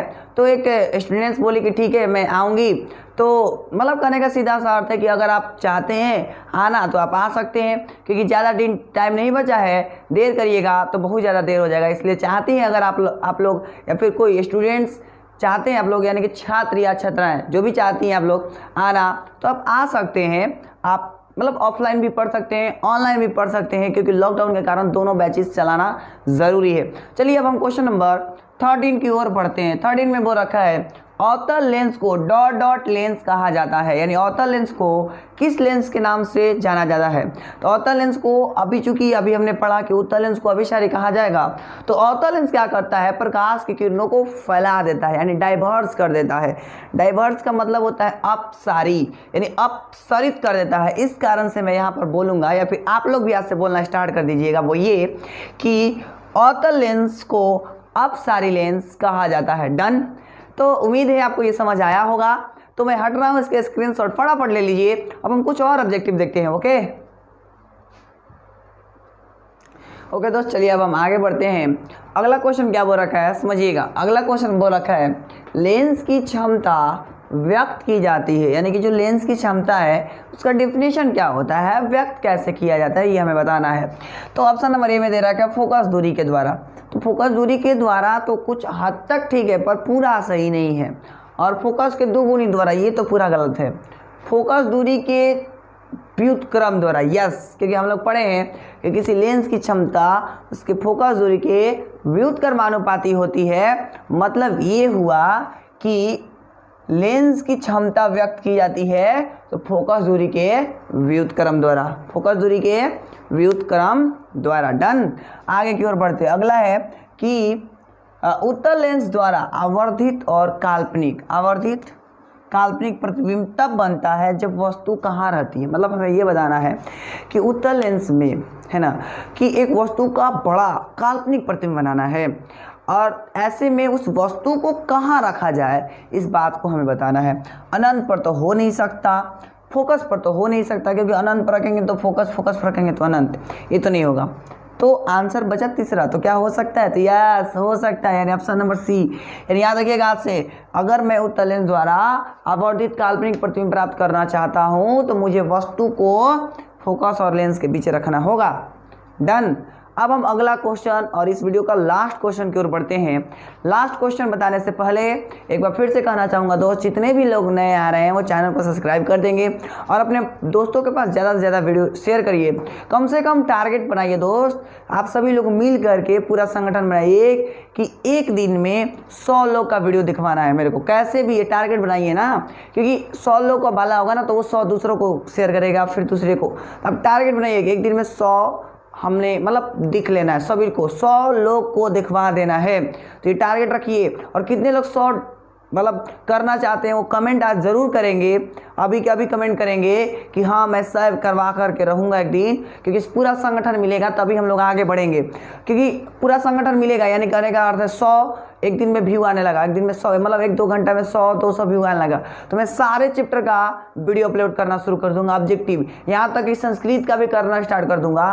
और मैं ये जो है ना 10th क्लास के उर्दू वाले, उनके लिए भी मैं वीडियो अपलोड करना शुरू कर दूंगा। बस एक शर्त है कि आप एक दिन में कम से कम 200 व्यू लाना स्टार्ट करवा दीजिए, ठीक है। तो चलिए अब हम लास्ट क्वेश्चन की ओर बढ़ते हैं। लास्ट क्वेश्चन बहुत ज़्यादा इंपॉर्टेंट, बहुत इंटरेस्टिंग है, मैं कुछ टाइम दूंगा इसके लिए, तो आप लोग बताइएगा, ठीक है। सघन माध्यम से विरल माध्यम में गमन करने पर आपतन कोण और अपवर्तन कोण में क्या संबंध होता है। मतलब हमें ये बताना है कि मान लीजिए कोई एक किरण है जो सघन माध्यम से विरल माध्यम में गमन कर रही है, ऐसे में आपतन कोण बनता है और अपवर्तन कोण बनता है, तो उन दोनों के बीच कुछ रिलेशन होते हैं। उन रिलेशन क्या होता है वो हमें बताना है। मैं कुछ हिंट दिया हूँ दोस्त, आप इस हिंट को देख कर इसका सही जवाब बताइए, ठीक है। मैं कुछ सेकेंड वेट कर रहा हूँ, ओके। हिंट देखिए और बताइए फटाफट कौन सा जवाब होगा, ए होगा कि बी होगा कि सी होगा कि डी होगा। तो चलिए आप समझ गए होंगे, और अगर नहीं समझे तो देखिए इधर वाला जो एंगल है वो बड़ा है और इधर वाला एंगल छोटा है, तो ऐसा कहाँ मिल रहा है जहाँ पर आर का वैल्यू बड़ा है आई से। तो इधर देखिएगा तो आई बराबर है आर का, तो ऐसा इस रिलेशन के अनुसार तो होगा नहीं और कभी नहीं होगा, ये सत्य है। दूसरा तो आई ग्रेटर देन आर बोल रहा है, यहाँ पर हम जबकि देखने को मिल रहा है कि आर बड़ा है आई से, न कि आई बड़ा है आर से, ऐसा है नहीं है। और ना तो ये 0 के बराबर है, तो बचा कौन, ये वाला, यानी सही जवाब क्या होगा, आर ग्रेटर देन आई, यानी कोण आर का वैल्यू आई से क्या है सर, तो बड़ा है। तो ये क्वेश्चन बहुत ज़्यादा इंपॉर्टेंट था और उम्मीद है कि आपको ये क्वेश्चन बहुत ज़्यादा अच्छा लगा होगा। तो कमेंट करिए दोस्त कि कैसा लगा ये वीडियो। पहले मैं हट जाता हूँ, इसका स्क्रीनशॉट ले लीजिए और चलिए ठीक है, स्क्रीनशॉट ले लिए होंगे। अगर हम टच करेगा ये मैं लिख करके दबा देता हूँ। तो चलिए अब हम अगला यानी कि इस वीडियो के लिए फर्स्ट क्वेश्चन स्टार्ट करते हैं। पहला क्वेश्चन क्या बोल रहा है, चलिए स्टार्ट करते हैं। तो बोला है कि प्रकाश की चाल सबसे अधिक होती है, मतलब हमें बताना है प्रकाश की जो चाल है वो सबसे ज़्यादा कहाँ होती है ना, किस माध्यम में होती है। आप लोग पढ़े होंगे खूब, और अगर नहीं पढ़े हो तो मैं बता रहा हूँ, सुनिएगा। क्वेश्चन में पूछ रखा है कि जो प्रकाश की चाल है ना सबसे अधिक कहाँ होती है, किस में होती है। ऑप्शन नंबर ए में बोल रखा है कांच में, ऑप्शन नंबर बी में बोल रखा है हीरा में, और ऑप्शन नंबर सी में बोल रखा है शून्य या इसी को बोलते हैं निर्वात, ठीक है, उसमें कि option number D none of these. कौन सही जवाब है ये हमें पहचानना है। तो मैं बता दूं कि आपको पता होगा कि जो प्रकाश की चाल है वो निर्भर करता है अपवर्तनांक पर। जिसका अपवर्तनांक कम होता है उसका प्रकाश की चाल ज़्यादा होता है, और जिसका अपवर्तनांक ज़्यादा होता है उसके प्रकाश की चाल कम होती है। तो चूँकि अगर हम इन तीनों में से देखें, अगर बात करें तो जो सबसे ज़्यादा बात किया जाए जिसका अपवर्तनांक कम की तो वो मिलेगा ये। इस बात का मतलब ये हुआ कि इसमें प्रकाश की चाल ज़्यादा होगी अन्य माध्यमों की तुलना में। यानी याद रखिएगा ये आंसर रटा नहीं जाता है, आपको समझना होगा कि किसका अपवर्तनांक कम है। जिसका अपवर्तनांक कम होगा उसका प्रकाश की चाल मैक्सिमम होगा। अगला क्वेश्चन की ओर बढ़ते हैं। अगला क्वेश्चन में इसके जस्ट अपोजिट है। उससे पहले दोस्त एक बात, आप देख रहे होंगे कि बहुत सारे कीड़ा मकोड़ा उड़ रहे होंगे छोटे छोटे, तो इसलिए क्योंकि मैं नाइट में वीडियो शूट करता हूँ, सो दिन में समय नहीं मिल पाता है, तो आप लोग के लिए केवल नाइट में वीडियो शूट करता हूँ। ऑब्जेक्टिव आपको कवर कराने के लिए बस, और कोई मुद्दा नहीं है। तो आप लोग भी ऐसा करिए ना, इस वीडियो को पूरा शेयर करिए ताकि सभी लोग देख सकें। जब मैं आपके लिए मेहनत कर रहा हूँ तो आप भी मेरे लिए मेहनत करिए। मेरे लिए क्या, अपने दोस्तों को मतलब अच्छा बनाने के लिए, अच्छा मार्क्स लाने के लिए आप लोग उनके पास शेयर कर दीजिए, ठीक है। चलिए अगला क्वेश्चन की ओर बढ़ते हैं। अगला में प्रकाश की चाल सबसे कम होती है, मतलब बताना है प्रकाश की जो चाल है सबसे कम किस माध्यम में होती है। इस बात का जवाब आप लोग को देना है।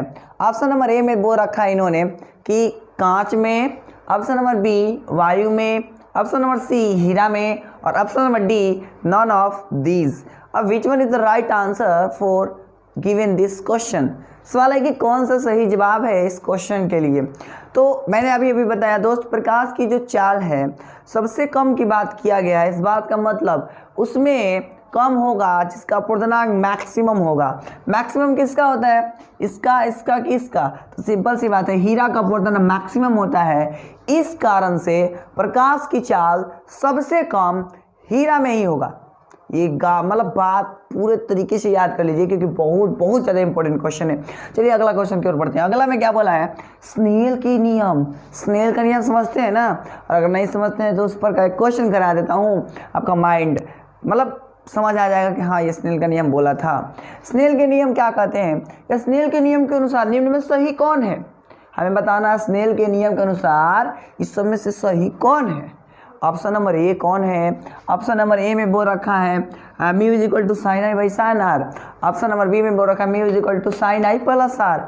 तो ये हम लोग नहीं पढ़े हैं, sine i plus sine r, ऐसा पढ़े हैं क्या आप लोग? नहीं, ये तो गलत है, ये भी गलत है ना। तो माइनस पढ़े ना तो प्लस पढ़े। हाँ इतना याद है कि डिवाइड पढ़े थे हम लोग, नहीं है ना। तो कौन डिवाइड वाला है, ऑप्शन नंबर ए वाला है। लेकिन हाँ इस पर आपको ध्यान देना होगा, कल भी ऐसा क्वेश्चन करवाया था, उसमें आर पहले लिखा था। तो आपको माइंड सेट रखना होगा कि आई ऊपर आर नीचे, ठीक है ना, तभी काम चलेगा। तो चलिए अगला क्वेश्चन की ओर बढ़ते हैं। क्वेश्चन नंबर 4 में क्या बोल रखा है, काल्पनिक प्रतिबिंब का निर्माण होता है। यानी कि जो काल्पनिक प्रतिबिंब होता है, आभासी प्रतिबिंब, उसका निर्माण कैसे होता है ये बात हमें बतानी है। तो मतलब किस लेंस में होता है ये बात हमें बताना है। तो केवल उत्तल लेंस में, ऐसा तो नहीं है। हाँ उत्तल लेंस काल्पनिक प्रतिबिंब का निर्माण करता है, लेकिन केवल उत्तल लेंस में बोला है तो ये तो एकदम गलत है।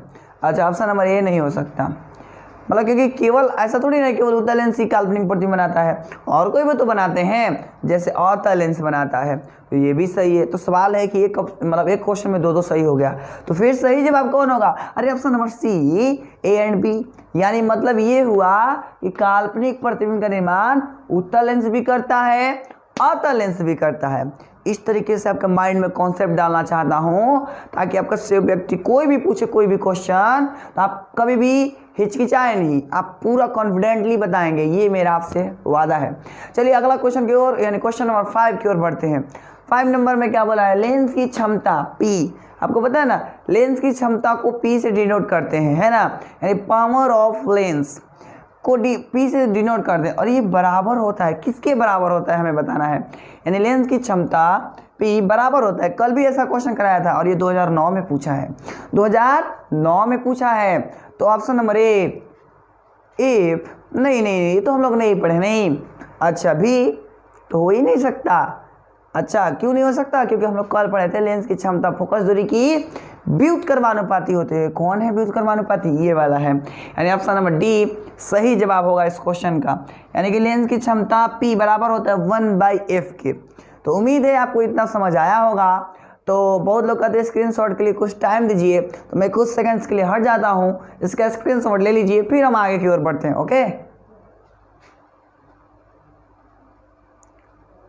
ओके दोस्त, स्क्रीनशॉट ले चुके होंगे। चलिए अब हम आगे बढ़ते हैं। ओके दोस्त, चलिए अब हम अगला क्वेश्चन की ओर बढ़ते हैं। अगला क्वेश्चन में इन्होंने क्या वो रखा है, तो अगला क्वेश्चन में इन्होंने बोला है कि निम्न में से कौन सा लेंस है जिसको अपसारी लेंस कहा जाता है। देखिए ये क्वेश्चन को भी मैंने पीछे वाले वीडियो में करा दिया है, पर फिर भी उसको अलग लैंग्वेज से कैसे पूछता है वो मैं बताना चाहता हूँ। मैं हर बार कह रहा हूँ कि आपको पढ़ाऊँगा ऐसे कि कोई पढ़ना चाहेगा आपके जैसे। कहने का सीधा सा मतलब है कि कोई भी क्वेश्चन छूटना नहीं चाहिए, अलग अलग पैटर्न पर मैं आपको क्वेश्चन सिखा रहा हूं। तो चलिए क्वेश्चन ये है कि निम्न में से किस लेंस को अपसारी लेंस कहा जाता है, यानी वह लेंस कौन सा है जिसको अपसारी लेंस कहा जाता है। तो सबका जवाब आएगा कि हाँ वह लेंस अवतल लेंस है जिसको अपसारी लेंस कहा जाता है। क्यों कहा जाता है? क्योंकि ये प्रकाश की किरणों को फैला देता है। अगला क्वेश्चन, लेंस की क्षमता, अभी हम लोग पढ़े P = 1/f। तो लेंस की क्षमता का इसाई मात्रक क्या होता है ये हमें बताना है। फिर से, लेंस की क्षमता का इसाई मात्रक क्या होता है ये हमें बताना है। तो मैं बता रहा हूँ, तो लेंस की क्षमता का इसाई मात्रक क्या होता है याद रखिएगा आज से, और बहुत ज़्यादा इंपॉर्टेंट क्वेश्चन है। तो लेंस की क्षमता का इसाई मात्रक डायोप्टर होता है। ये मुझे कन्फर्म है कि 2017 में पूछा था, आप देख लीजिएगा 2017 में पूछा था। ठीक है, आगे पानी के भीतर, मान लीजिए कि पानी है, ये पानी है और पानी के भीतर मतलब अंदर तैरते मनुष्य, और एक पानी के भीतर मनुष्य तैर रहा है और तैरते मनुष्य को किनारे पर स्थित मीनार की ऊंचाई कैसी लगेगी ये हमें बताना है। फिर से मान लीजिए कि ऐसा इस तरीके का एक पानी है, नदी है, उस नदी के भीतर एक मनुष्य तैर रहा है। मान लीजिए आप में से कोई है, तैर रहे हैं, और ऐसा है कि किनारा पर एक मीनार स्थित है। क्या स्थित है? मीनार स्थित है। मीनार मतलब समझ ही रहे होंगे। तो मीनार स्थित है। अब सवाल है कि वो मीनार कैसे दिखाई देगा। कैसे दिखाई देगा कहने का मतलब है कि बड़ा दिखाई देगा, कि छोटा दिखाई देगा, कि जितना है उतना ही दिखाई देगा। यानी ऑप्शन नंबर ए में दे रखा है ज़्यादा, कम, जितना है उतना। तो आप लोग बताइए क्या हो सकता है। फिर मैं बता रहा हूँ, चलिए अब मैं बता रहा हूँ, सुनिएगा। चूँकि वह व्यक्ति किससे किस में देख रहा है ये इंपॉर्टेंट रखता है। तो पानी के भीतर है और किनारे पर स्थित मीनार को देख रहा है, ऊंचाई यानी ऊपर देख रहा है। इसका मतलब वो देख रहा है सघन से विरल में, सघन से विरल में। तो आपको पता है जब भी सघन से विरल में देखा जाता है तो कोई भी चीज़ ज़्यादा ही दिखाई देती है, कोई भी चीज़ ज़्यादा ही दिखाई देती है। बात अब अच्छे से जानते हैं, है ना। तो चलिए अगला क्वेश्चन की ओर बढ़ते हैं। ओके, अगला क्वेश्चन में इन्होंने ये बोल रखा है शीशे के स्लैब से, शीशे के स्लैब से यानी कांच का आयताकार स्लीव होता था ना, वही वाला बात बोल रहा है इन्होंने कि शीशे के स्लैब से जब प्रकाश का अपवर्तन होता है। मान लीजिए एक शीशा का स्लैब है, मैं सिखाया था कैसे होता है, इस तरीके का है ना, आयत के आकार का ऐसे होता है। तो शीशे के स्लैब से जब प्रकाश का अपवर्तन होता है तो उसमें क्या क्या उत्पन्न होता है ये हमें बताना है। तो मैं पढ़ा रहा था, तो सबसे पहला चीज़ हम लोग कुछ देखे थे, थोड़ा शॉर्ट में इधर मैं बताना चाह रहा हूँ। देखिएगा, मान लीजिए कांच का आयताकार स्लैब है ना। अब इससे हमें अपवर्तन कराना है, तो इस तरीके का ऐसे, फिर ये गया ऐसे, यहाँ तक मिला, फिर ये डाला हम लोग, तो ये फिर हो गया ऐसे, और फिर ये ऐसे होता था, है ना। तो आप लोग को याद है, और नहीं याद है तो इधर मैं रिवीजन करा दिया ना। इसलिए मैं बोलता हूँ कि आपको इस तरीके से ऑब्जेक्टिव तैयारी करवाऊंगा ताकि आपके माइंड में फिट हो जाए, और जिस दिन फिट हो गया ना तो फिर समझ लेना क्या क्या होगा। तो मतलब आपको फिट करा देना है ताकि एग्ज़ाम में बेहतर से भी बेहतर परफॉर्मेंस दे सके आप। तो देखिएगा मैं क्या बताने वाला हूँ। ये इस तरीके का हम लोग फिगर पढ़े हुए हैं, और अगर नहीं पढ़े हुए तो शॉर्ट में रिवीजन करा ही दिया। अब आप इन दोनों के बीच की दूरी को हम लैटरल डिस्प्लेसमेंट बोलते हैं। दैट मीन्स कि पार्श्विक विस्थापन बोलते हैं, है ना, ये वाला पार्श्व विस्थापन या पार्श्विक विस्थापन बोलते हैं। डन। दूसरी चीज समझिएगा दोस्त, ये प्रकाश की किरण ऐसे आ रही थी, है ना, ऐसे आ रही थी, ऐसे जाना था इसको, जबकि इसने कैसे चल दिया, ऐसे चल दिया। मतलब इसमें विचलन भी उत्पन्न हुआ है और साथ ही साथ विस्थापन भी उत्पन्न हुआ है। इसका मतलब ये हुआ कि विचलन पैदा होता है। ऑप्शन नंबर ए मतलब सही है, पर और भी कुछ होता है, इसलिए अभी ऑप्शन नंबर ए सही नहीं है। अगला क्वेश्चन की ओर बढ़ते हैं। विचलन पैदा नहीं होता, यही तो गलत है एकदम। ऐसा कभी होगा क्या कि जब प्रकाश की किरण कांच के आयताकार स्लैब से जाए और जैसे वैसे पार कर जाए?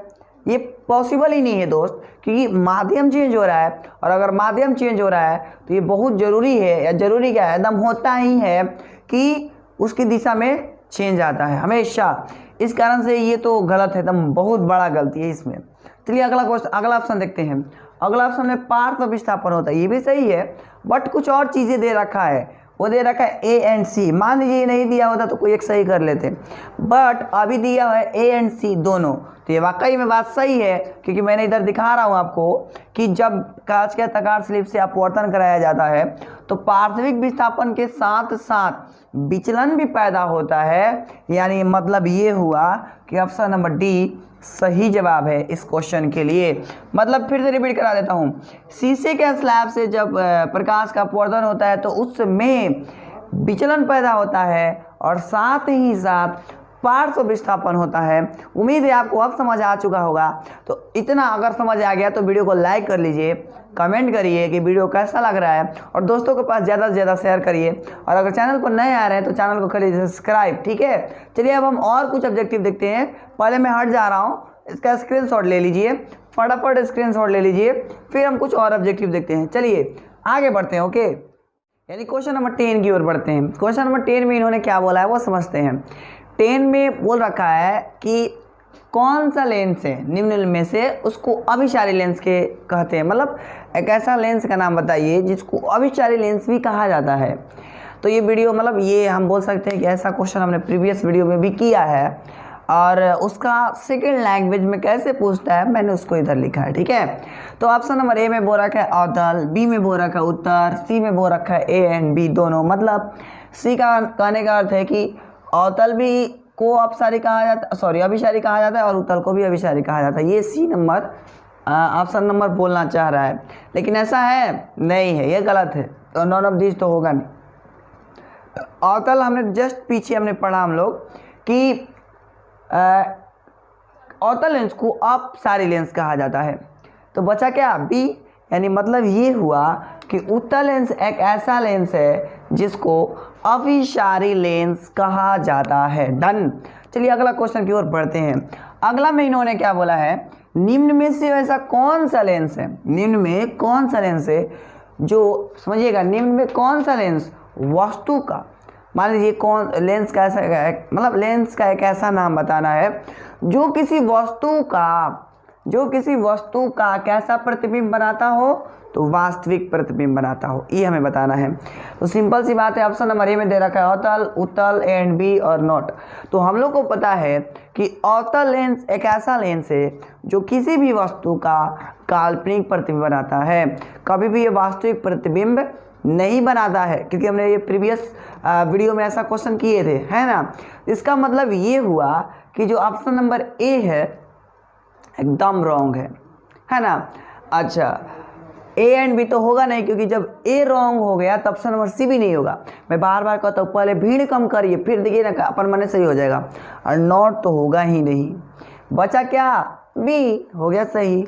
देखे ना, कुछ किया हम लोग, आंसर भी नहीं पता था, कुछ माइंड लगाया कि अवतल कभी क्या नहीं बना सकता, वास्तविक नहीं बना सकता। तो अवतल बना नहीं सकता वास्तविक, इसलिए ये तो गलत। ए के साथ ही साथ ऑप्शन नंबर सी भी गलत। अब बचा डी, तो डी भी गलत, इसलिए बचा कौन, बी। तो इसलिए बी सही हो गया। देखिए ना, बिना याद का याद हो गया, इसलिए याद करने के चक्कर में नहीं रहिए, माइंड में डालना सीखिए कैसे रिमेंबर रखना है। ओके, चलिए अगला क्वेश्चन की ओर बढ़ते हैं। अगला क्वेश्चन में बोल रखा है कि प्रकाश की एक किरण है, मान लीजिए एक लाइट है, उसके कुछ रे होती हैं, आपको पता है बहुत सारी रेज होती हैं। तो वो बोल रखा है कि प्रकाश की एक किरण जब विरल से सघन माध्यम में आती है, हमें बताना है कि प्रकाश की किरण जब विरल से सघन माध्यम में आती है। समझिएगा, मान लीजिए इधर बना रहा हूँ मैं, समझिएगा रफ में। ये सपोज एक सतह है, ये सतह का एक आपतित किरण है और ये यहाँ पर एक लंब डाला गया है। अब ये मान लेता हूँ थोड़ी देर के लिए हवा है और ये मान लेता हूँ कि कांच है। तो हवा और कांच में हवा जो है वह विरल माध्यम हो गया, जो कांच है वो सघन माध्यम हो गया। और क्यों होता है, अगर आपको एक्सप्लेनेशन चाहिए तो आप क्लास करने आ सकते हैं या फिर आप ये YouTube पर भी देख सकते हैं, मैंने वीडियो अपलोड कर रखा है फिजिक्स का। ओके, तो चूँकि इसलिए मैं बोलूँगा ये विरल माध्यम हवा को, क्योंकि इसका अपवर्तनांक कम होता है कांच की तुलना में। तो जिसका अपवर्तनांक कम होता है उसे विरल माध्यम बोलते हैं, और जिसका अपवर्तनांक मैक्सिमम होता है उसको हम लोग सघन माध्यम बोलते हैं। इस कारण से विरल ये हो गया और सघन ये हो गया। देखिए मैं दोस्त बार बार कह रहा हूँ कि मैं ऑब्जेक्टिव नहीं पढ़ा रहा हूँ बल्कि कॉन्सेप्ट दे रहा हूँ। एक ऑब्जेक्टिव क्वेश्चन से अलग अलग कॉन्सेप्ट देने की कोशिश कर रहा हूँ ताकि आपका शॉर्ट रिवीजन हो जाए। जब आपका एग्जाम आएगा उस टाइम भी एक बार जल्दी से वीडियो को तेज़ी से देख लीजिएगा और मन ही मन याद हो जाएगा। तो उस टाइम जब भी जरूर एक बार देखिएगा क्योंकि आपको बेनिफिट मिलेगा। अभी तो लिख लीजिए, लास्ट टाइम में जब एग्जाम आएगा ना, 1-2 दिन क्लोज रहेगा, तो वीडियो को फिर से खोलिएगा और स्पीड कर दीजिएगा थोड़ा ज़्यादा और उस पर देखना स्टार्ट कर दीजिएगा। तो कहने का सीधा सा मतलब ये हुआ कि आपको ये वीडियो मतलब जब तक आजीवन काम देगा, मैं बोलूँ तो आजीवन काम देगा। आपके जितने भी दोस्त होंगे, जितने भी भाई होंगे, सबके लिए काम देने वाला है। इसलिए मैं ढंग का थोड़ा बना रहा हूँ। तो चलिए आगे बात करता हूँ। ये हमारा विरल है और ये हमारा सघन है। तो ये विरल और ये हमारा हो गया सघन। तो जब प्रकाश की किरण आपको पता है विरल माध्यम से सघन माध्यम में आती है तो इस तरीके से कुछ हो जाता है, इसका ये हो गया। तो आपने ये देखा, ये प्रकाश की किरण को ऐसे जाना चाहिए था, परंतु ये पेंड हो गई टुवर्ड्स नॉर्मल, यानी कह सकता हूँ कि अभिलंब से दूर मुड़ गई।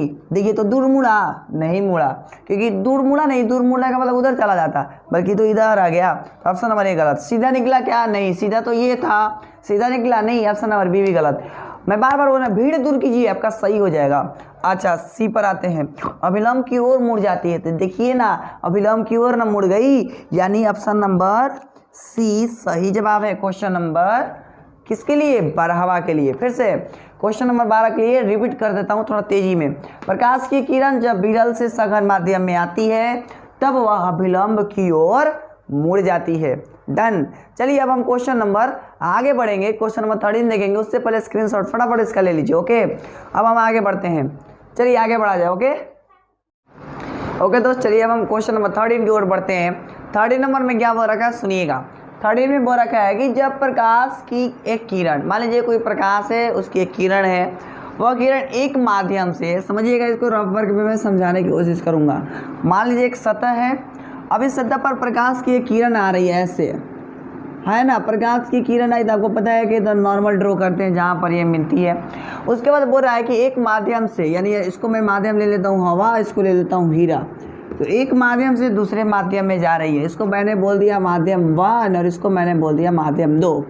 तो एक माध्यम से दूसरे माध्यम में जाती है तो अपने पूर्व पथ से, तो देखिएगा अपने पूर्व पथ से क्या हो गई, तो आंसर सर विचलित हो गई। तो चूंकि अपने पूर्व पथ से विचलित हो गई तो इस घटना को हम कुछ नाम देते हैं, और इस घटना का क्या नाम देते हैं यही क्वेश्चन ने पूछा है। एक बार फिर से तेजी से रिपीट कर रहा हूँ। जब प्रकाश की किरण एक माध्यम से दूसरे माध्यम में जाती है तो अपने पूर्व पथ से विचलित हो जाती है, इसको हम लोग बोलते हैं क्या, ये पूछा है। ऑप्शन नंबर ए में प्रकाश का परावर्तन, नहीं नहीं नहीं, एकदम नहीं। तो प्रकाश का अपवर्तन सही जवाब है। क्या कोई दिक्कत नहीं है। अगला बताना है निम्न में लेंस सूत्र के लिए कौन सही जवाब है। तो ऑप्शन नंबर ए थोड़ा देखते हैं। ऑप्शन नंबर ए में बोला 1/b - 1/u = 1/f। ओके, आगे बढ़ जाएं थोड़ा। बी में बोल रखा है इन्होंने 1/b + 1/u = 1/f। तो ये तो हो नहीं सकता, ये भी नहीं हो सकता, ये भी नहीं हो सकता। तो बचा कौन? ऑप्शन नंबर ए। यानी आपको पता है लेंस सूत्र हो जाता है 1/b - 1/e is equal to 1/f। तो ये याद रखना होगा दोस्त कि पहले v होता है, फिर u होता है, फिर लास्ट में f होता है। ये बात आपको एकदम याद कर जानी है। अगला क्वेश्चन पढ़ते हैं और बहुत इंपॉर्टेंट है। नेक्स्ट वीडियो में मैं इस पैटर्न पर आधारित ही बहुत सारा क्वेश्चन लाऊंगा। ये क्वेश्चन नंबर 15 है, ठीक है। 15 में क्या वो रखा है कि उत्तल लेंस की फोकस दूरी होती है, यानी हमें बताना है कि जो उत्तल लेंस है उसकी फोकस दूरी क्या होती है। तो ऑप्शन नंबर ए में वो रखा है धनात्मक, बी में ऋणात्मक, ए एंड बी, और ऑप्शन नंबर डी में दोनों। तो दोस्त मैं पहला काम बता देता हूँ कि डी तो होगा नहीं। आप समझिएगा, दोनों तो हो नहीं सकता, कोई एक ही होता है, इसका मतलब ये भी गलत है। बचा दो में से सही जवाब किसका होना चाहिए? आप याद देखते होंगे कई एक सारे बुक में, तो अगर उत्तल लेंस की फोकस दूरी दिया रहता था उसके पहले प्लस लगाया जाता था, याद है? जैसे लिखता है ना कि एक उत्तल लेंस की फोकस दूरी +10 सेंटीमीटर है, तो इसका क्षमता निकाले, तो इसका मतलब प्लस लगा है। इसका मतलब ये हुआ कि जो उत्तल लेंस की जो फोकस दूरी होता है वह धनात्मक होता है। यानी यहाँ से बात ये याद रख लीजिएगा कि उत्तल लेंस की फोकस दूरी धनात्मक होता है। और नेक्स्ट वीडियो में मैं बताऊँगा कि अवतल लेंस की फोकस दूरी क्या होती है, ठीक है। और जिनको पता होगा वो कमेंट नीचे कर देंगे।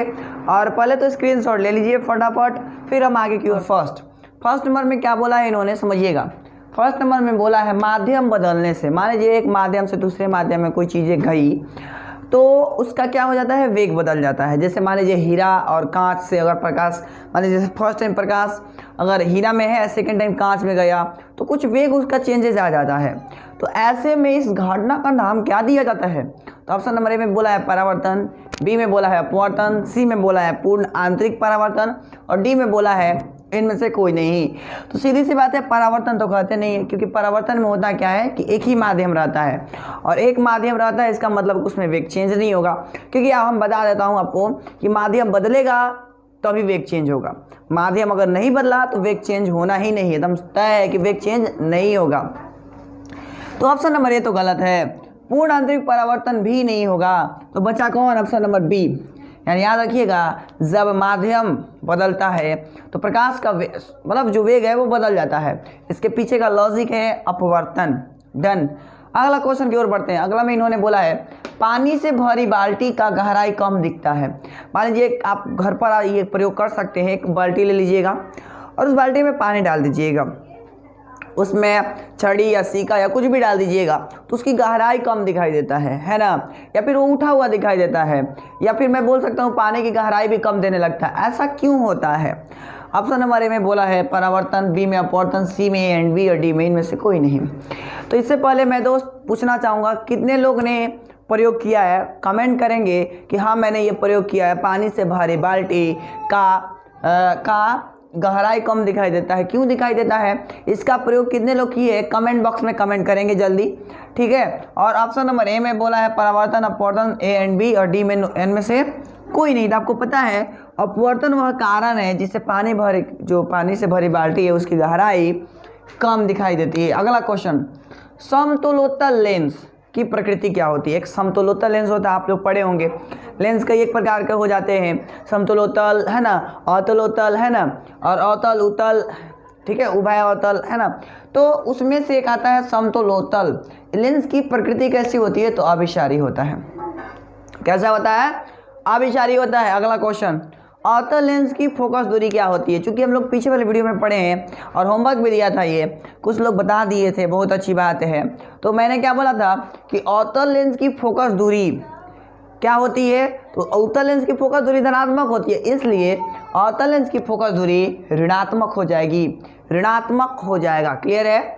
अगला क्वेश्चन में क्या बोला है, v/u बराबर होता है, मतलब v/u उसका कौन सा वैल्यू के बराबर होता है, उसको किस सूत्र से डिफाइन किया जाता है? ऑप्शन नंबर ए में बोला है आवर्धन, लेंस सूत्र, दर्पण सूत्र, इनमें से कोई नहीं। तो आपको ये बात अच्छे से पता है कि जो v/u होता है और चूंकि प्लस में है, इस सीधा सा मतलब है कि सिंपल सी बात है कि वो आवर्धन के बराबर होगा। तो कहने का मतलब है v/u बराबर होता है आवर्धन के। डन। तो उम्मीद है आपको इतना समझ आया होगा। पहले फटाफट इसका स्क्रीनशॉट ले लीजिए, और उम्मीद है आप स्क्रीनशॉट ले चुके होंगे। चलिए अब हम आगे बढ़ेंगे कुछ और ऑब्जेक्टिव सीखेंगे। चलिए आगे बढ़ते हैं। ओके दोस्त, चलिए अब हम आगे बढ़ते हैं, यानी क्वेश्चन नंबर 6 की ओर देखते हैं। क्वेश्चन नंबर 6 में क्या बोल रखा है समझिएगा, बहुत इंटरेस्टिंग क्वेश्चन है। इन्होंने बोला है कि माध्यम बदलने से प्रकाश का वेग नहीं बदलता है, क्या यह सत्य है? क्या यह असत्य है कि दोनों से बात है कि इनमें से कोई नहीं, ये बताना है हमें। मतलब मान लीजिए कोई प्रकाश का चाल है और प्रकाश की वेग है, वो एक माध्यम है, सपोज हीरा में है और बाद में जाकर के वायु में चली जाती है, तो क्या उसका वेग चेंज होगा कि नहीं होगा, ये हमें बताना है। तो यही में बोला है कि इन्होंने बोला है कि नहीं होता है, तो क्या यह सत्य है? तो आंसर है कि रॉन्ग है, क्योंकि जैसे ही वेग चेंज होता है, मतलब माध्यम चेंज होता है, तो प्रकाश का वेग भी बदलता है, यानी असत्य बोला है इन्होंने। इसलिए ऑप्शन नंबर बी सही जवाब होगा। अगला क्वेश्चन, पानी से भारी बाल्टी में जब हम सिक्का डालते हैं तो थोड़ा ऊपर उठा दिखाई देता है, इसके पीछे का लॉजिक क्या है? तो आंसर है अपवर्तन है, क्योंकि आप लोग जानते हैं, और कितने लोग इसका प्रयोग किए हैं वो कमेंट बॉक्स में कमेंट करेंगे। यानी पानी से भारी बाल्टी में सिक्का थोड़ा ऊपर उठा हुआ दिखाई देता है, इसके पीछे का रीजन प्रकाश का अपवर्तन है। डन। अगला क्वेश्चन, उत्तल लेंस की प्रकृति होती है, यानी हमें बताना है कि जो उत्तल लेंस है उसकी नेचर कैसा होता है। अपसारी, अभिसारी है ना, दोनों, इनमें से कोई नहीं। आपको पता है उत्तल लेंस प्रकाश की किरणों को एक बिंदु पर ला करके अभिसारित कर देता है, मिला देता है। तो इस बात का मतलब ये हुआ कि उत्तल लेंस की जो प्रकृति हो जाएगी अभिसारी। अभी ऐसे कर लीजिएगा दोस्त, ऑप्शन गलती लिखा गया है, अभिसारी, यानी ऑप्शन नंबर ए सही जवाब है। ठीक है, अगला क्वेश्चन की ओर बढ़ते हैं। अगला क्वेश्चन में इन्होंने बोला है अवतल लेंस की फोकस दूरी होती है। देखिए ये पीछे वाला, मतलब जस्ट पीछे हमने ये क्वेश्चन तुरंत कराया था, बट समझिएगा इसमें क्या है। अवतल लेंस की फोकस दूरी होती है, उसमें भी ऐसे ही प्लस माइनस था, बट उधर धनात्मक ऋणात्मक लिखा था, तो आपको थोड़ा सा ऑप्शन चेंज कर दिया ताकि ये माइंड सेट हो जाए कि ऑप्शन चेंज भी कर सकता है एग्जामिनर। तो अवतल लेंस की फोकस दूरी निगेटिव होती है, ऑप्शन नंबर बी, क्योंकि अभी अभी हमने ये लोग पढ़े हैं हम दोनों मिल करके। नहीं, अगला क्वेश्चन, आवर्धन भी भाई सत्य है। देखिएगा प्लस लिखा है इधर, तो बताना है कि इसके लिए सत्य है, मतलब लेंस के आवर्धन के लिए कि दर्पण के आवर्धन के लिए, ये बताना है, ये दोनों के लिए, इनमें से कोई नहीं। तो याद रहे जब जब प्लस आए, क्या है, जब जब प्लस आए तो आपको याद रखना है कि वो लेंस के आवर्धन के लिए सत्य होगा, न कि दर्पण के आवर्धन के लिए। ये बात का पूरा गांठ बांध लीजिए और इसका फटाफट पर स्क्रीनशॉट ले लीजिए। ओके, कि अभी क्वेश्चन में निकालिए और चेक करिए आया कि नहीं आया। ऐसा नहीं कि फालतू में मैंने लिख दिया है, वो ही लिखूंगा जो बिहार बोर्ड में आएगा। कुछ मत पढ़ना, केवल ये ऑब्जेक्टिव पढ़ लेना, फिर देखो कमाल कितना होता है। चलिए बिना समय लेट किए, मतलब बिना देर किए स्टार्ट करते हैं। ओके, चलिए स्टार्ट किया जाए। पहला क्वेश्चन में इन्होंने बोला है यदि आपतन कोण आई, आप सभी को पता है कि आपतन कोण क्या होता है, यू नो। ओके, तो आपतन कोण आई है, ओके, और अपवर्तन कोण क्या होता है दोस्त, आर होता है। तो अगर कह रहा है इन्होंने कि आपतन कोण अगर आई हो और अपवर्तन कोण आर हो, तो बताइए कि कोणीय विचलन क्या होगा। देखते हैं कितने लोग सही जवाब बताते हैं। थोड़ा देर वेट कर रहा हूँ, जल्दी से बता दीजिए। चलिए बहुत अच्छा दोस्त, कुछ लोग का जवाब आया, समझते हैं। देखिएगा ये पहला में दे रखा आई प्लस आर, दूसरा में दे रखा आई माइनस आर, तीसरा में दे रखा sine i into sine r, और डी में दे रखा है sine i by sine r. देखिए बहुत लोग पक्का इसको मारेंगे, है ना, लेकिन मतलब एग्जाम में बात कर रहा हूँ, अभी आप लोग पढ़ लीजिएगा तो गलती से नहीं, गलती नहीं होगा। तो आपको ये नहीं पूछा है स्नेल का नियम, पूछा क्या है कि कोणीय विचलन होगा। आपको वर्ड्स पर ध्यान देना होगा, क्योंकि आपको ऑप्शन डाइवर्ट करेगा, लेकिन आपको डाइवर्ट नहीं होने का। तो ये तो होगा नहीं, और ऐसा तो होता ही नहीं है। बच गया इन दोनों में से कौन होगा, तो बता दो दोस्त, कोण आई माइनस आर होगा। यानी याद रखिएगा, जब आपतन कोण आई हो और अपवर्तन कोण आर हो, तो कोणीय विचलन आई माइनस आर होता है, आई माइनस आर होता है।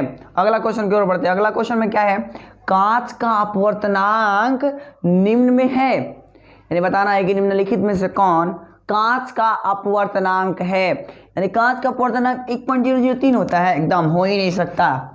2.42 होता है, नहीं तो नहीं होता है। सी नंबर में 2.5, और 2.5 तो किसी का नहीं होता है। हाँ बहुत अच्छा, 2.5 तो होता नहीं है। अब बचा कौन, अरे सब जब भीड़ खत्म हो गया, डी होगा ही नहीं, सी होता है मतलब होगा ही नहीं, और बी होता ही नहीं है, किसी का है नहीं है, तो बचा कौन, ए। यानी याद से याद रखिएगा, कांच का अपवर्तनांक 1.5, याद रहेगा ना। चलिए आगे बढ़ते हैं। अगला क्वेश्चन में बोला है हीरा का अपूर्णांक क्या है। हीरा का अपूर्णांक, अरे हाँ 1.5 तो होगा ही नहीं ना, अभी याद पड़ा ना। क्यों नहीं होगा? क्योंकि कांच का अपूर्णांक 1.5 होता है, तो हीरा का कभी 1.5 होगा क्या? नहीं होगा, नहीं हो सकता, संभव ही नहीं है। क्योंकि एक का दो अपूर्णांक, सॉरी एक का दो नहीं बोल सकता हूँ, 2 का 1 अपूर्णांक होता है क्या? नहीं होता है। होता है? नहीं होता है, गलत है। अगला देखते हैं 2.42, हाँ बाद में सोचेंगे, अभी याद नहीं आ रहा है, ठीक है इसको छोड़ देते हैं। सी नंबर में 1.41, नहीं तो नहीं होगा। तो डी नंबर भी तो होगा नहीं। हाँ याद आ गया, बहुत अच्छा, ऑप्शन नंबर बी यानी 2.42 हीरा का अपूर्णांक होता है। हीरा का अपूर्णांक कितना? 2.42। हंसते खेलते में ऑब्जेक्टिव याद करिए, रोज 15, अभी की अभी, बिना देर किए। इसलिए चैनल को कर लीजिए सब्सक्राइब, ठीक है, और बेल आइकन भी दबा लीजिएगा, और दोस्तों को भी शेयर करते रहिए ताकि सभी दोस्त हंसते खेलते कूदते सीख जाए 15 ऑब्जेक्टिव। और ये ऑब्जेक्टिव बिहार बोर्ड में आना ही आना है, लीक करके दे दूंगा मैं। चलिए अगला क्वेश्चन नंबर 4, किसका अपूर्णांक सबसे कम है? बताना है निम्न में से कौन है जिसका अपूर्णांक सबसे कम होता है। अपूर्णांक सबसे कम कौन है? पहला, नहीं पहला नहीं, अभी पहला पर विचार नहीं करेंगे। दूसरा, नहीं दूसरा तो होगा ही नहीं, क्योंकि दूसरा तो सबसे ज्यादा होता है, तो बी तो ऐसे ही गलत। बी नंबर तो ऐसे ही गलत है, तो बी तो होगा नहीं, इसको एकदम हटा दिया जाए। अच्छा सी, कांच, अरे वही ना कांच जो घरों में लगा होता है, ई वाला, इसका तो कम होगा नहीं, भी गलत है। डी तो होगा नहीं, तो बचा कौन?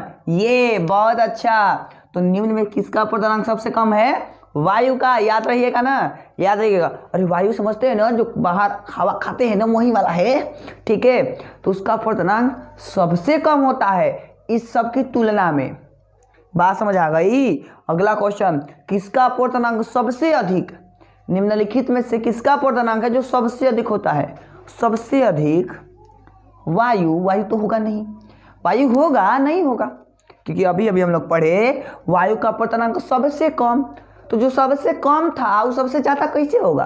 तो वायु होगा जी, नहीं होगा, गलत है। कांच, नहीं कांच तो नहीं होगा। पानी, नहीं पानी भी नहीं होगा। कौन होगा? हीरा कोई देखा है? नहीं देखा, सोचते रह जाएगा। लेकिन इसका जो अपवर्तनांक है वो सबसे ज्यादा होता है, यानी लाइफ में आपसे याद रखिएगा, हीरा का अपवर्तनांक सबसे ज्यादा। तो दोस्त ये क्वेश्चन मैंने 4-5 करके ऐसे लिखा है, मैं आपको इसलिए इन्फॉर्म करना चाहता हूँ, क्या समझिएगा थोड़ा। मैं बोलना चाहता हूँ दोस्त, जितने भी अपवर्तनांक से रिलेटेड क्वेश्चन हैं उन सबको याद कर लीजिए, क्योंकि आपको मैं बता दूँ दोस्त, जैसा कि आपको दिखाई दे रहा है कि कितना सारा क्वेश्चन बिहार बोर्ड में पूछा है, तो एक रिक्वेस्ट रहेगा ये कि आप सभी को मतलब कि ये सारा क्वेश्चन याद कर लीजिए। यही नहीं बल्कि जितना भी टेबल है मैंने लिखवाया था क्लास में, या फिर आपके कहीं भी पढ़ते थे तो आपके टीचर्स लिखवाए होंगे, तो उसको सबको याद कर लीजिए, क्योंकि उसमें से एक जरूर आ जाएगा, एकदम तय है। अगर मैं सबको लिखवाने लगूँ तो वीडियो ज़्यादा देना पड़ जाएगा। मैं ज़्यादा देना नहीं चाहता, बट कम टाइम में वो उस तरीके से सिखाना चाहता हूँ कि ताकि आपसे गलतियाँ ना हो। पहले तो इसका स्क्रीनशॉट ले लीजिए फटाफट। ओके चलिए अब हम आगे की कुछ और ऑब्जेक्टिव सीखते हैं। चलिए बढ़ा जाए ना, बढ़ा जाए, चलिए ओके दोस्त, चलिए अब हम आगे बढ़ते हैं। अगला क्वेश्चन यानी क्वेश्चन नंबर 6 देखेंगे। 6 नंबर बहुत ज़्यादा इंपॉर्टेंट क्वेश्चन है, और मैं बता दूं दोस्त ये हमारा सेकंड लास्ट वीडियो है इस चैप्टर के लिए।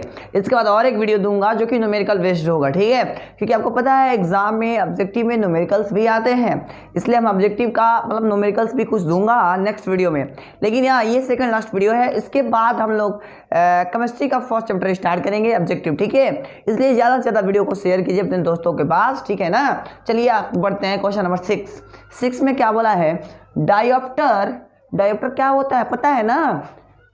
हाँ पता है, बहुत अच्छा। तो डायोप्टर निम्न में से किसका मात्रक है? बताना है कि जो डायोप्टर है, कौन डायोप्टर निम्न में से किसका मात्रक है, ये हमें बताना है। ऑप्शन नंबर ए में लेंस की क्षमता, ओके दोस्त, चलिए अब हम क्वेश्चन नंबर 6 की ओर बढ़ते हैं। 6 नंबर क्वेश्चन दोस्त बहुत ज़्यादा इंपॉर्टेंट है, और मैं बता दूं इस वीडियो को पूरा शेयर कीजिए, क्योंकि 6 नंबर सारे लोग सीख जाएं क्वेश्चन, ठीक है। अरे सबको सिखाना है ना, इसलिए वीडियो को शेयर करिए। दूसरी चीज़, ये सेकेंड लास्ट वीडियो है इस चैप्टर के लिए। इसके बाद हम लोग एक वीडियो और दूंगा जो कि न्यूमेरिकल बेस्ड होगा, और फिर हम लोग केमिस्ट्री का फर्स्ट चैप्टर स्टार्ट करेंगे। इसलिए तो मैं कहता हूँ ये वीडियो को पूरा बिहार में फैलाइए, ये आपका जिम्मेवारी है। पूरे बिहार में फैलाइए ताकि सभी लोग देखें और सबका एग्जाम में बढ़िया मार्क्स आ जाए, तभी तो हम और अच्छा से अपलोड करूँगा। आप लोग वीडियो शेयर ही नहीं करते हैं, लग रहा है कि अपलोड करना बंद करना पड़ेगा। आप लोग शेयर ही नहीं कर रहे हैं, कोई ज़्यादा देखता ही नहीं, तो मैं क्यों वीडियो अपलोड करूँ? क्या फ़ायदा क्या है? सबको दिखाना है, बस यही टारगेट है, लेकिन आप लोग शेयर नहीं कर रहे हैं। शेयर करिए, तो दोस्त कुछ हमें करना पड़ेगा, मतलब या तो वीडियो को हम अपलोड करूँगा, क्योंकि आप लोग शेयर नहीं कर रहे। इतना मेहनत से खड़ा होकर बनाता हूँ आप लोग के लिए, और आप लोग हैं कि शेयर ही नहीं कर रहे हैं। चलिए अब हम आगे बढ़ते हैं। यानी क्वेश्चन नंबर 6 में क्या बोला है? 6 में बोला है कि डायोप्टर निम्न में से किसका मात्रक है? डायोप्टर, हाँ याद आ गया। डायोप्टर निम्न में से किसका मात्रक है? किसका मात्रक? ओ हाँ, फिर से याद आ गया। नहीं, ऑप्शन नंबर ए में बोला है लेंस की क्षमता। हाँ यही होता है, बहुत अच्छा। यानी डायोप्टर लेंस की क्षमता का एसआई मात्रक है। लेंस की क्षमता का एसआई मात्रक डायोप्टर है। खेलते खेलते में याद करो ऑब्जेक्टिव, ये मैं हर रोज कहता हूँ, 15 ऑब्जेक्टिव खेलते खेलते याद कर लो ना। चलो अब बढ़ते हैं क्वेश्चन नंबर 7। 7 में क्या है? निम्न में लेंस की शक्ति के लिए सत्य है, बताना है कि जो दिया है 4 ऑप्शन उसमें कौन सही है लेंस की शक्ति के लिए। पहला P गुना एफ, पी एफ में तो रिलेशन है, लेकिन P गुना एफ नहीं तो होगा नहीं। दूसरा P गुना 1/f, नहीं। अच्छा अगला P is equal to f, हो ही नहीं सकता। तो ऑप्शन नंबर सी क्या है? सही जवाब है। मतलब ये हुआ कि लेंस की शक्ति के लिए सत्य कौन है? P is equal to 1/f। अगला क्वेश्चन नंबर 8। आप लोग ये वर्ड सुने हैं? कितने लोग सुने हैं? मरीचिका क्या होता है वो कमेंट करेंगे, और जो लोग नहीं सुने हैं मैं नेक्स्ट वीडियो में इस वर्ड को सुनाऊंगा। अभी भी तो सुना रहा हूँ, मतलब इसके बारे में बता दूंगा, ठीक है। मरीचिका आप सभी लोग जानते होंगे, नहीं जानते होंगे तो नेक्स्ट वीडियो में मैं समझा दूंगा, सुना दूंगा। डन।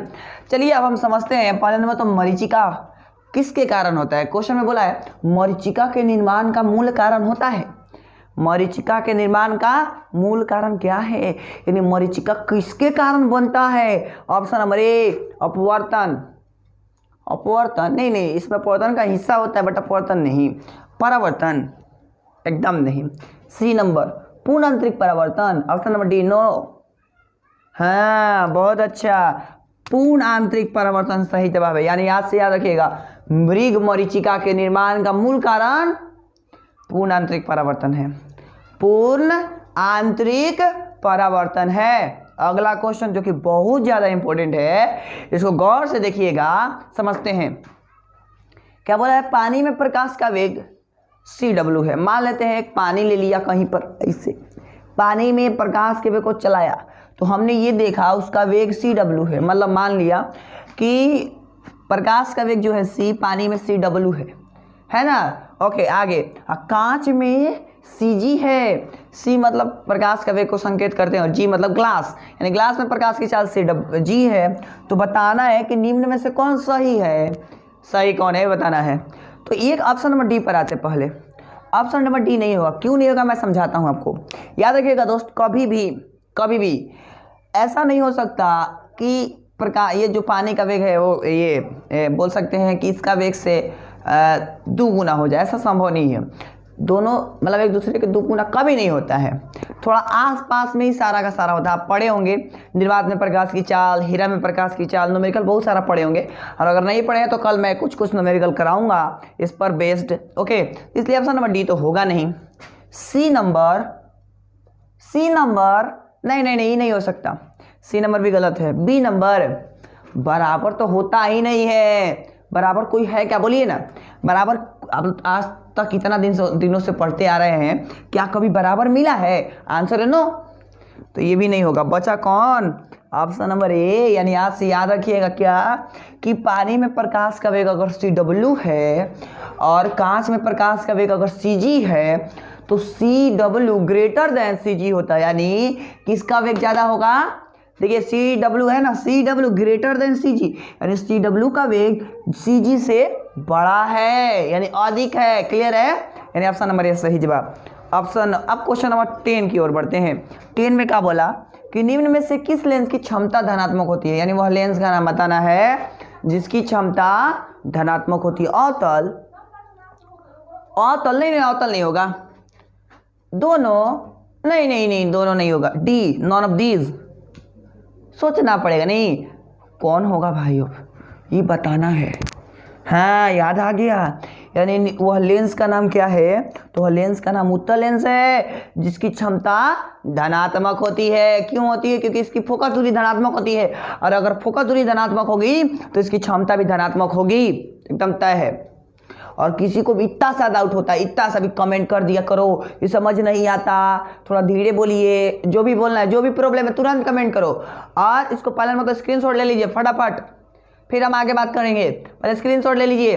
अब हम आगे की ओर बढ़ेंगे, उससे पहले बार बार कह रहा हूँ वीडियो को शेयर करिए, नहीं तो फिर कुछ करना पड़ेगा हमें। क्योंकि दोस्त, मैं अगर आपके लिए मेहनत कर रहा हूँ तो आप थोड़ा वीडियो को शेयर करिए ना। और ऐसा थोड़ी ना अपने लिए बोल रहा हूँ, अपने लिए तो कुछ बोलूँगा, बट दोस्तों के लिए मैं सोच रहा हूँ कि सारे को मतलब बताऊं कि ये मतलब ऑब्जेक्टिव अपलोड होना शुरू हो गया है। आप लोग शेयर नहीं करें। और एक दोस्त के दो दोस्त है, दो दोस्त के भी दोस्त होंगे, दो दोस्त के भी दोस्त होंगे। आप लोग ऐसा सोचिए ना, वीडियो शेयर हो जाएगा कितना, लेकिन आप लोग ऐसा थॉट में है ही नहीं है, सब अपने चक्कर में भरा पड़ा है। अरे शेयर करो, समझ आया? कितने लोग शेयर करेंगे? कल से इस वीडियो पर व्यू आ जाना चाहिए कम से कम 150। कितने लोग ऐसा चाहते हैं और करेंगे? क्योंकि मैं कुछ दिनों से देख रहा हूँ वीडियो का व्यू जो है ना कम होते जा रहा है। तो ऑब्जेक्टिव इतना मेहनत से लिखता हूँ और व्यू कम आएगा तो बताइए बनाने का मन करेगा? नहीं करेगा। इसलिए आप शेयर करिए, क्योंकि शेयर नहीं करिएगा तो फिर दिक्कत होगा दोस्त। ठीक है, इसको शेयर करिए। चलिए पहले स्क्रीनशॉट ले लीजिए, फिर से हट जाता हूँ, कुछ लोग नहीं भी लिए होंगे दोस्त। चलिए अब हम आगे देखते हैं, यानी कि क्वेश्चन नंबर हम लोग देखेंगे 11 नंबर में क्या बोला है वो समझिएगा। 11 नंबर में बोला है कि 2 डायोप्टर क्षमता वाले लेंस की फोकस दूरी होती है, यानी कि फोकसांतर होता है, ये हमें बताना है। तो दोस्त मैं एक बात बताऊं कि चूंकि एक बात अभी बता देता हूं दोस्त कि ये जो न्यूमेरिकल वाला वीडियो है वो नेक्स्ट वीडियो में बोला था तो मैं वो अपलोड करूंगा, बट कल नहीं करूंगा। यानी कि आज देखिएगा मैंने लिख दिया इधर सेकेंड चैप्टर ऑब्जेक्टिव कंप्लीट, इसलिए लिखा हूँ क्योंकि ऑब्जेक्टिव न्यूमेरिकल का मैं कितना दूँ आप समझ रहे होंगे ना। इसी 2 पैटर्न पर ऑब्जेक्टिव आता है, जब भी आएगा बिहार बोर्ड इसी 2 पैटर्न पर पूछता है, तो आप इजी वे में डिफाइन कर सकते हैं। मैं दोनों को थोड़ा समझा दूंगा। तो बोला है 2 डायोप्टर क्षमता वाले लेंस की फोकस दूरी क्या होगा, यानी समझिएगा इधर रफ फर्क में मैं समझा रहा हूँ। P इज इक्वल टू दे रखा है 2 डायोप्टर। अब चूंकि P बराबर 1/f होता है, सभी को पता है, तो इसलिए F is equal to 1/p हो जाएगा। समझ आ रहा है ना? F is equal to 1/p ये फॉर्मूला है। ओके, तो देखिएगा F is equal to 1/p का वैल्यू कितना है? 2 है। अब आपको पता है कि ये हमें क्या करना है दोस्त, सेंटीमीटर में बदलना है। तो ऊपर क्या कर लूँगा, 100 से मल्टीप्लाई करूँगा, तो 50 दूनी 100, यानी F का वैल्यू कितना आया? 50 सेंटीमीटर आया। तो यानी ऑप्शन नंबर डी सही जवाब होगा। फिर से रिपीट कर रहा हूँ, समझिएगा। बोला है P is equal to 2 dioptre, तो P is equal to 1/f होता है, आपको पता है। तो F निकालना है तो F is equal to 1/p हो जाएगा। डन। तो F आपको पता है कि जब भी चूंकि सेंटीमीटर में बदलना है तो इधर ऊपर हम आपको पता है कि ये जो होता है मीटर में होता है, सेंटीमीटर में बदलना, ऊपर 100 से मल्टीप्लाई कर दूंगा, हमेशा याद रखिएगा ये। तो 100 से ऊपर मल्टीप्लाई कर रहा होगा हमेशा, अगर डायोप्टर में दिया होगा तो ऊपर 100 से मल्टीप्लाई। अब उसके बाद मैं क्या कर लूँगा, तो आंसर है कटाऊंगा, हमारा आंसर आ जाएगा। क्लियर है? चलिए अगला क्वेश्चन की ओर बढ़ते हैं। Question number